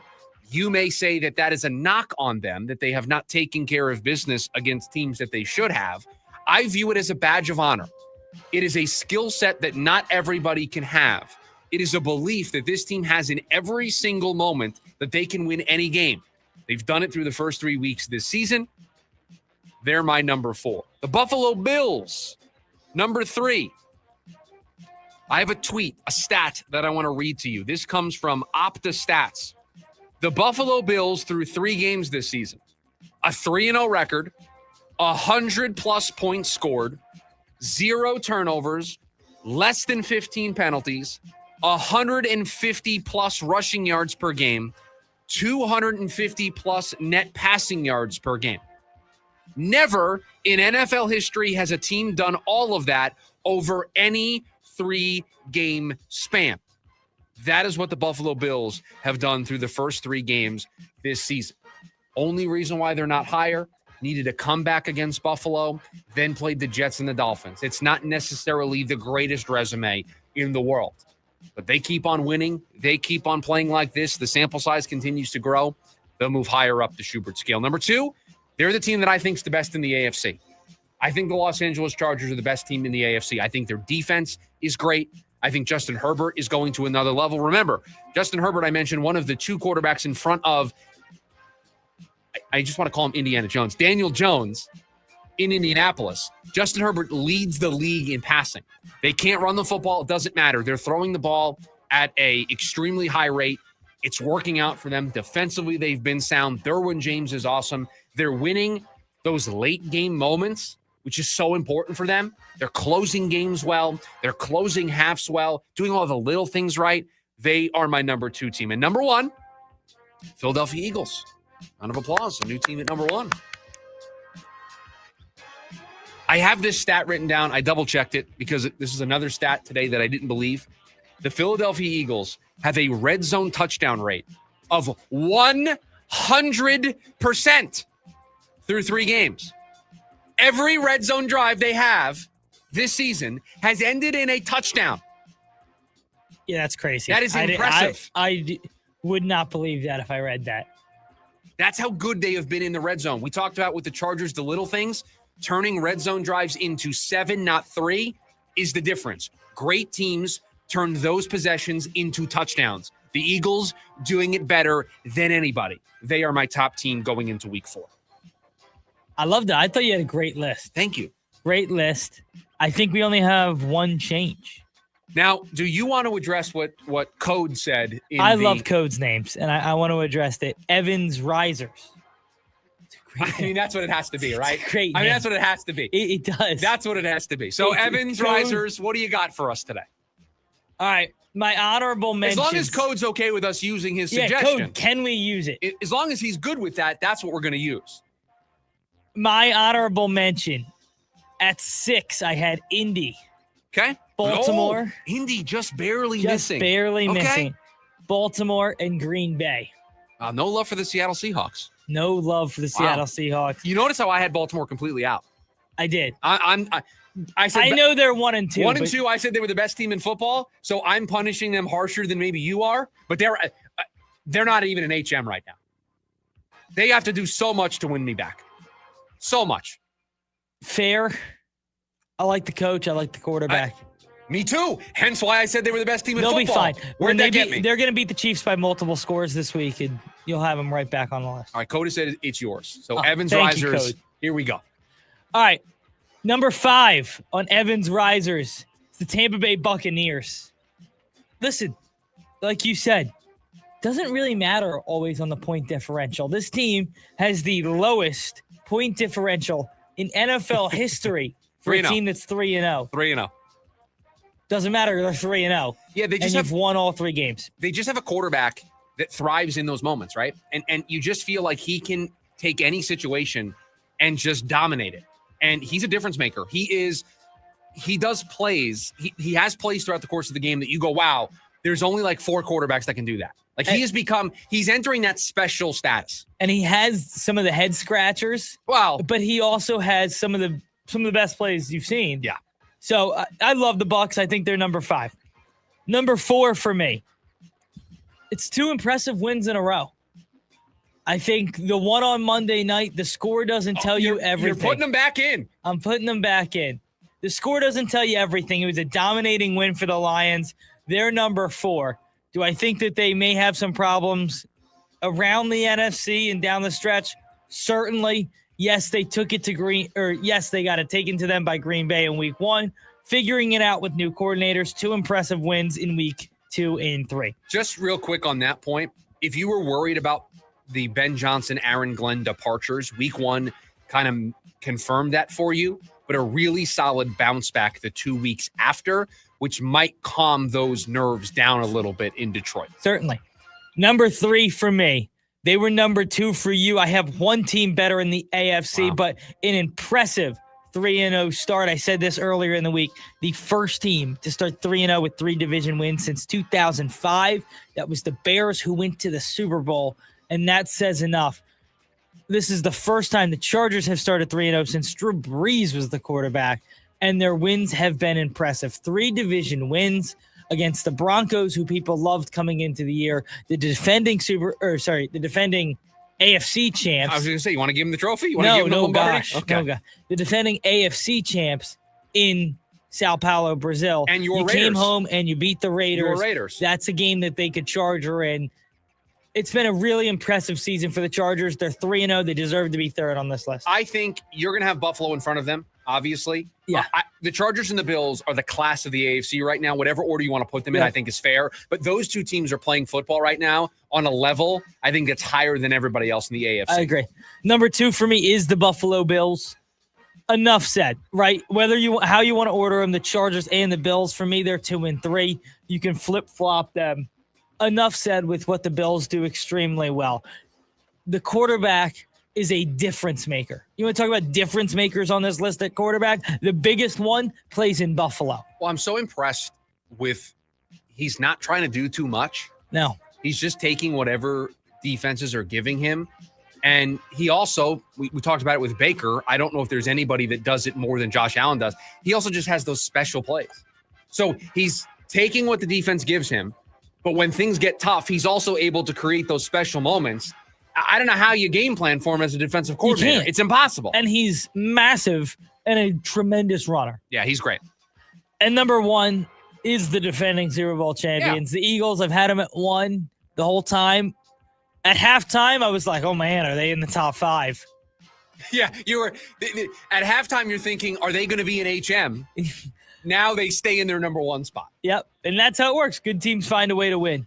And they certainly did so. Yes, they did. They now play. We have a battle this week. 2 top 5 teams.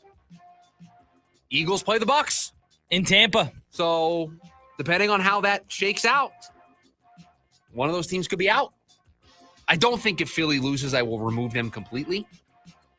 I don't think so either. If Tampa loses, they may. And drop honestly, out. I think the factor of it all is for the Eagles. That's a tough 3-game stretch at Kansas City, home against the Rams, at Tampa Bay. Whew, that's a stretch. Yeah, tough stretch. Very impressive if they're able to get through it undefeated. That, your Schubert Scale for week 4, Evans Risers for week 4. We'll do it again next week. When we come back, you know I hate the phrase, but it's tonight a must-win for the Arizona Cardinals. That's next. The lunch break, KDUS, AM 1060. Join in on the Sports Zoo with Dave Rooster Beerstein. Most shocking play of the week, and there was ton. From the blocked kicks and the punt returns, but still the reality that Patrick Mahomes made the best defensive play of the weekend on a backwards pass he threw, that he then went and stole the ball from a defender. The Chiefs might have lost that game. Who knows how the momentum changes if Patrick Mahomes doesn't get that ball back and the Giants get that on the 5-yard line and score a touchdown. Live weekdays from 5 to 6 p.m. here on KDUS AM 1060 and on the KDUS 1060 app. Have guns around your house that you no longer want or don't know what to do with? MMP Guns, a federally licensed firearms dealer, can help you legally dispose of them and put some cash in your pocket at the same time. September 26th through the 28th, MMP Guns will host a huge gun buying event. Their buyers will evaluate and give you top dollar for your unwanted guns legally, so there's no liability on you. Located at 1152 East Indian School Road inside Mo Money Pond. Friday, September 26th at 10 a.m. through Sunday, September 28th at 7 p.m. Go to LegalGunBuyer.com for more info. Summer's here, and SRP wants to remind you that swim safety starts with W. That's right, W, as in Water Watcher. Keep pool time a good time by designating an adult who can swim and knows CPR. Be sure they avoid distractions, always scan the swimming area, and ensure that the pool gate stays locked. Assigning a Water Watcher is a simple step to help prevent drownings and keep everyone safe around pools. To get more water safety tips, visit srp.net/pool. Prepare for the Maximum Fun Tour. A day to remember. Yellow Card. Talking Stick Resort Amphitheater, Saturday, October 25th. Special guests, The Wonder Years and Dinosaur Pile-Up. Tickets from $30. On sale now at livenation.com. A day to remember. Yellow Card. Part of the American First Credit Union Concert Series. Global Credit Union, how can I help you? It's one of those voice prompts. Representative! Good morning. How can I help? Wait, is this a real person? It's 2 a.m. We're here to help members 24 hours a day, 7 days a week, 365 days a year. Impossible. At Global, possible. Learn more at globalcu.org. Global Credit Union, your world of financial possibilities. Oh, Mr. Gecko, is it true what they say about Geico's emergency roadside service? I'll own up to it. Yes, it's all true. You mean to say Geico's emergency roadside service really is 24/7? And it's available on the phone or app. It's all part of getting more with Geico. I don't mean to be rude, but could I scooch past you all? You're standing in the way of my yoga class. One more, Mr. Gecko, the fans must know. Why yoga? Well, it helps with my posture. It's my back. It ain't what it used to be. Get more than just savings. Get more with Geico. Connect directly, Bid confidently. At Purple Wave Auction, transparency is key. With no reserves and no hidden surprises, you're connected directly to sellers so you can inspect and bid on quality equipment with confidence.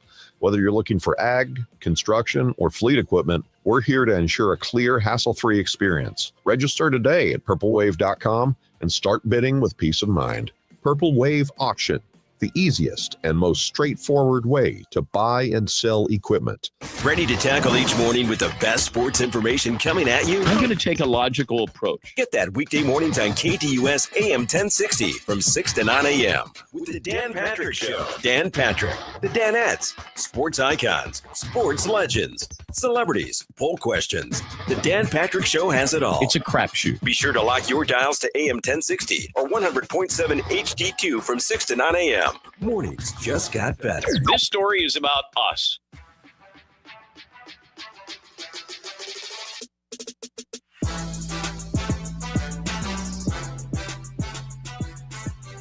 Back here on the lunch break, KDUS AM 1060. I hate saying it. You know how I feel about the phrase. Nothing's a must win until it's an elimination game, but boy, is there a massive difference if the Cardinals win tonight to get to 3-1 versus losing tonight and falling to 2-2. Now, producer Evan, I feel like we owe it to the listeners to peel back the curtain and explain the search that we went on this morning for the data, the info. We're asking every AI system out there. I'm reading stories from 2007. We scoured the web to try to figure out what the percentages are of making the playoffs when you get to 3-1 versus when you get to 2-2. There's no definitive number that we can throw at you, but in all of our research this morning, we found out that it looks like there's about a 30% difference in your playoff odds if you start 3-1 compared to starting 2-2. That's the number that we feel comfortable sharing here on the air in all of our research from today. Is that fair? Yeah, that's fair to say. We used probably, 3 different sources on both those numbers. It's kind of what it averaged out to be. That's what we would say on average is the difference. About 30% difference in your playoff odds. About if you start 3-1 compared to 2-2. So that's just what it does from a making the playoffs perspective. And we know how important that is for this team this season. But from a narrative and vibes perspective, there's a massive difference. I've described it as a Grand Canyon-sized difference between 3-1 and 2-2. If you lose tonight and you're 2-2, you're now a Cardinals team that has 2 divisional losses. You're 0-2 in the NFC West.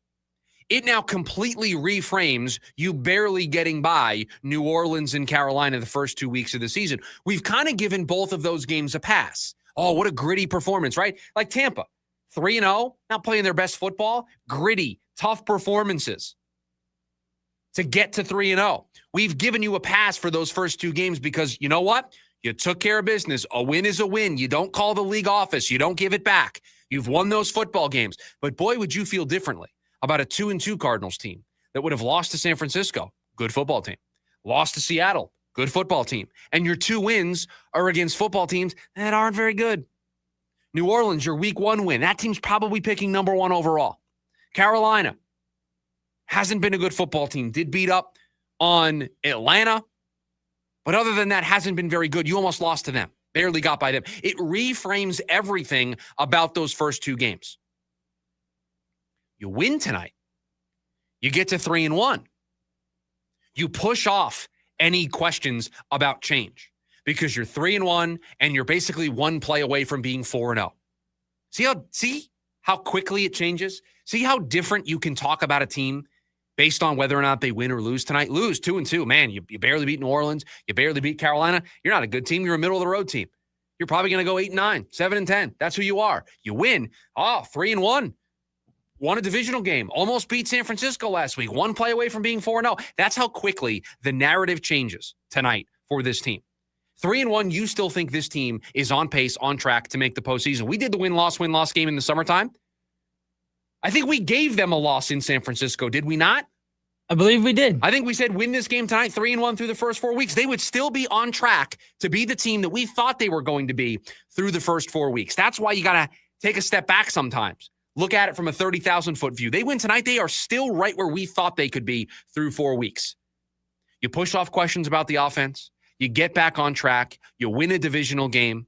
You're 1-1 there. You haven't dug yourself a hole. You're 3-1, still firmly in a playoff spot. That's how different it can be. So it's not a must-win because they can recover from 2-2 and still make the postseason. They can recover from 2-2 and still be a playoff team. So it is not a must-win in that regard. But boy, is it a must-win from a vibes perspective.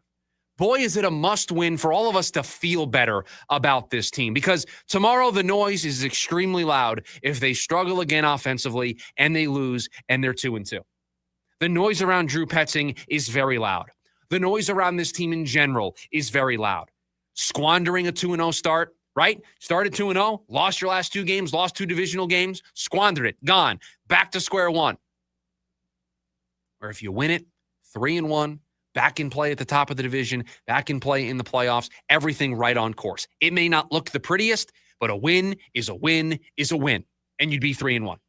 That's the difference tonight for the Arizona Cardinals. So take away the playoff odds. This is a vibes thing.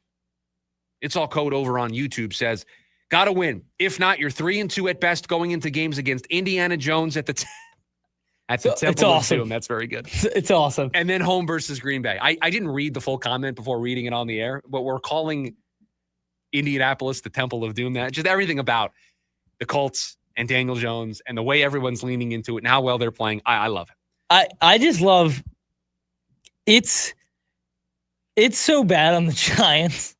It's such a bad look for the Giants. It's certainly a bad look with what Saquon's doing in Philadelphia and what Daniel Jones has done through the first 3 weeks. A little bit of a larger sample size with Daniel Jones, and let's see how Jackson Dart does. That changes it as well. If Dart hits the ground running and he plays well, yeah, certainly. That probably squashes a little bit of agita for Giants fans. But no, I feel you. If you're a Giants fan today, you're probably a little ticked off of how well things went in Philadelphia when they got Saquon, how well things are going in Indianapolis with Daniel Jones, and you're wondering, you're the John Travolta meme from Pulp Fiction. What's going on here? Oh, why can't this be us? What happened? But back to the original point. You lose this game, you're 2-2. At best, you're 3-2 going into those games. Yes. Whereas if you win, you could be 4-1 going into those games. You can beat Indianapolis. You can beat that football team. I don't know if you can beat Green Bay. Although Green Bay losing to Cleveland tells me that if they face a good defense with a good pass rush, that you can even the score with them. Well, Cardinals have a good defense and they've rebuilt their pass rush. So I can see the world, but I got to see tonight. Short week. How do you prepare? How do you look? And you know what? And I know this may be unpopular. Can you just grind out a win tonight? I really don't particularly care what it looks like. I don't care if the offense puts up gaudy numbers. I don't care. Can you just win the football game? I might actually be more impressed if you can win a gritty football game on Thursday night, short week against a division rival. Can you just grit one out tonight? Can you just find a way, as ugly as it might be tonight on a short week? Can you just get to 3-1? That's really all I'm asking for. I don't need 350 yards of offense. I don't need Kyler Murray throwing 3 touchdowns. I just need a team that when we get in here tomorrow, they're 3-1. Do that. Because if not, the questions around this team, what are they? That's going to be my big question tomorrow. What are the Arizona Cardinals if they lose tonight? And we've said this before. You don't get style points in the NFL. Nobody cares how you win the football game. Win the football game. And you can't go 0-2 in the division. That's just as big, if not bigger, than being 2-2. Find a way. Find a way. Grit it out. Win the game 17-16. Fight. Just fight tonight. Just find a way. And you know what? The coach, the mentality leads you to think that could be possible. And from the quarterback, if you have the ball late, chance to win the game, show me something. Give me a drive to win a division game. Yeah. Win a division game, fight, scratch, claw. Find a way. 480-864-1060 is the phone number for you to join us here today on the program. I want to go on record. I am not submitting a play tonight for Thursday Night Football. I will tell you what I would have selected. I would have taken Seattle. I know. I figured that was the way you were leaning early today. That is where I wanted to go. I am not going to submit it, but I do want to be on record that that's what I would have selected as my 3-point play. Now, I don't get anything if that's what happens tonight. I'm a coward for not making the pick, and you can all laugh at me tomorrow on Friday's show when I have to make 3 picks now, and I don't have 3 points in my back pocket. But I wanted to put 3 points on Seattle. I hate this matchup for the Cardinals tonight. I hate it. It's going to take a really impressive effort. So just putting take one of their best games of the year probably to win this football game. Putting my biases out front here, I will be very impressed if they win this football game tonight, no matter what it looks like. I will be impressed. When we come back, the leftovers, we got Ryder Cup picks to make here with the Ryder Cup starting tomorrow and all the other stories that we didn't get to throughout the course of the program. We'll do it next. It's the lunch break, KDUS AM 1060. James Out West, your desert destination for sports here in the Valley. You've seen Shedeur. We've all seen him. He's, kind of everybody gravitates toward him. He's got aura. There we go. Thank you, as the young kids say. He's just there doing his job. He shows up early. He stays late. He's not posting it on social media to post it on social media to say, look at me. What you see is when he shows up to a neighborhood in which just got burned down, the apartment complex, and he sets up food trucks. I can't wait to see what happens for him, and I think that they have a good foundation for the future. It's James Out West, every other Monday night from 6 to 7 p.m., right here on KDUS AM 1060 and on the KDUS 1060 app. Ever tried balancing a dozen eggs in one hand while hopping on one foot? Or maybe juggling cats while riding the unicycle? Sounds ridiculous, right? But guess what? That's exactly what texting while driving is like. Your human brain only has the capacity to focus on one thing at a time. So when you're behind the wheel, give driving your undivided attention. Don't drive distracted. A message brought to you by the National Highway Traffic Safety Administration, Project Yellow Light, and the Ad Council. Head coach Brian Wright and the Lumberjacks are setting a new standard in Flagstaff. Happy with our attitude, our effort, how we've come together as a football team. Join us Saturday. The Lumberjacks visit the Portland State Hornets. Our coverage begins at 1 on your home for Lumberjack football. Skips his way into the end zone. Touchdown, Lumberjacks. The NAU Lumberjack Sports Network from Learfield. Twin Arrow, Navajo Casino. Cool off with a road trip to northern Arizona's beautiful AAA Four Diamond Resort. Place to come when you wanna have too much fun. Football freaks, crush our $57,000 pigskin pick'em and score up to $500 free play weekly and up to $5,000 cash at season's end. Twin Arrows. Swipe your Players Club card at any kiosk to make your picks. Tuesday, 8 a.m. through Sunday, 10 a.m. For the following week's games, 15 players will score cash or free play. You'll love Zenith Steakhouse, awarded for excellence by Wine Spectator, the D. Rona Award for Excellence, and Open Table Diner's Choice Award. The place to come when you wanna have too much fun. Gambling problem? Call 1-800-NEXT-STEP. Twin Arrows. On your ride home from work, join in on the Sports Zoo with Dave Rooster Bierstein. If we owned our own football team called the Angry Roosters and we kept signing people to contracts and they weren't honoring their contracts and kept demanding raises, at what point do we throw our hands up and just say no to everybody? We signed you to a contract. Play out your contract, and that's it. You earn a better contract on your next one, we'll pay you for that. Live weekdays from 5 to 6 p.m. here on KDUS AM 1060 and on the KDUS 1060 app.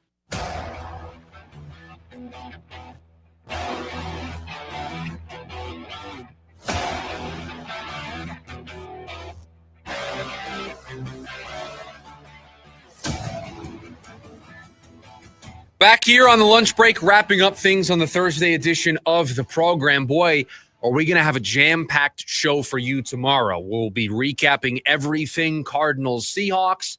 We will still be doing the NFL look-ahead. We will still be making picks tomorrow. We have a Friday night ASU game to get you ready for, the latest on the Diamondbacks and their playoff pursuits. Pirates currently losing to the Reds right now, so it looks like you're not getting help there. Going to have to win that final game here against the Dodgers. Where do things stand right now, Producer Evan? I don't have the score up in front of me. That game got underway about 15 minutes, less than that, about 14 minutes ago in downtown Phoenix. Yeah, so currently Beaks got through the first, scoreless.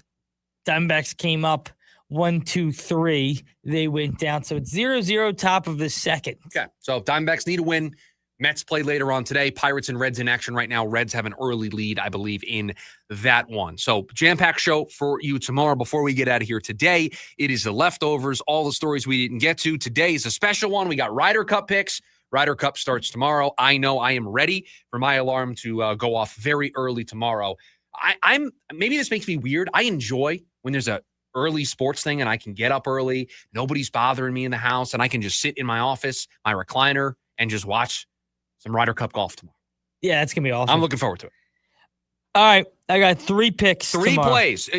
You know, we will not make these your official plays. Do you want to do 3 point, 2 point, 1 point? Yeah, we can do that. Okay, go ahead. So it's a little interesting because I don't know if you – so the Ryder Cup as a team, I'm taking my 3-point play. I'm taking USA. So USA 3-point play to win the Ryder Cup. To win the Ryder Cup at -145. Okay. Now, I took more of kind of some long shots just to give people good value here, but I have a European player to lead Team Europe in points and an American player to lead Team USA in points. So for the USA, which I will take as my 1-point play. 1-point play. I'm going to take Colin Morikawa to lead Team USA in total points at plus 1,400. Okay.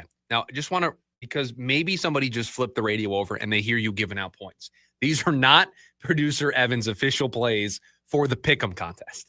He's just using the same structure to give out Ryder Cup picks. And I'm just trying to tell you how confident I am in how I would order this. That's why I wanted to do it. Yeah. And then my 2-point play is Ludwig Oberg at plus 1,000 to lead the European team in points. Okay, so Morikawa, Oberg, and Team USA, the 3 plays from producer Evan in the Ryder Cup, which gets started tomorrow. I'm very excited. We talked a little bit about it yesterday during the leftovers. My favorite golf event. It's by far the best. I love the team atmosphere of it. I just love everything about it. I love the competition. I love that it's not your traditional golf environment. The heckling, the chanting, the emotion is dialed up to a level that you just don't see when you're watching, no offense, the Travelers, right? It's just different. And I love what it brings out, the personality in these golfers. You get to see the best against the best. It is great. I love it. I wish the PGA would do more. I mean, a few years ago, it was the it's Patrick Reed, and the Rory McIlroy. That stuff was awesome.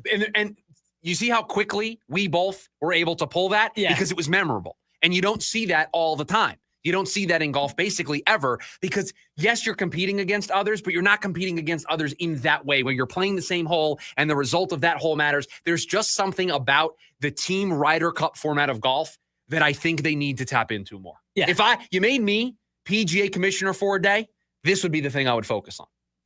Finding a way to do finding more a of way this. to incorporate this type of golf across the PGA. calendar. Yep. 100%. Couple things. Give you an update on the D-backs game. Beeks came back out for the second. So we're going 2 innings with Beeks, which makes sense. No.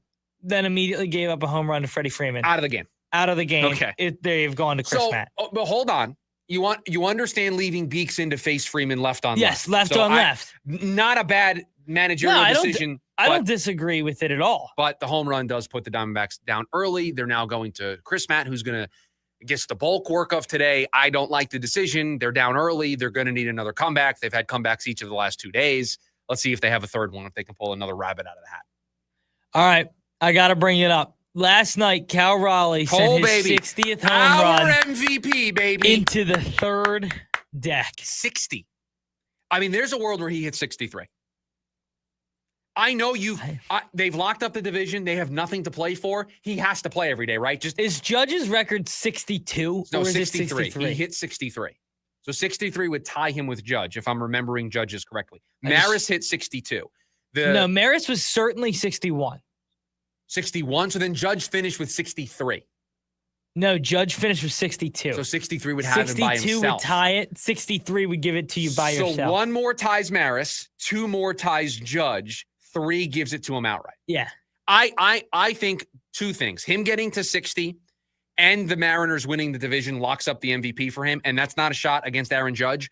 I think both of these seasons are incredible, but I think a catcher hitting 60 home runs is special, and I think if they were just a wild card team, I think you give it to Judge. But the fact that the Mariners clinched the division and the Yankees still have work to do to win the East, and they might be a wild card team, you need to find some tiebreakers with these two historical seasons. To me, 60 home runs is a tiebreaker.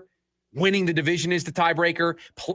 Playing that position is a tiebreaker. Kyle Raleigh is the AL MVP. Can I tell you something crazy? Sure. So I looked up Judge's career numbers just to see the 2022 year where he hit 62.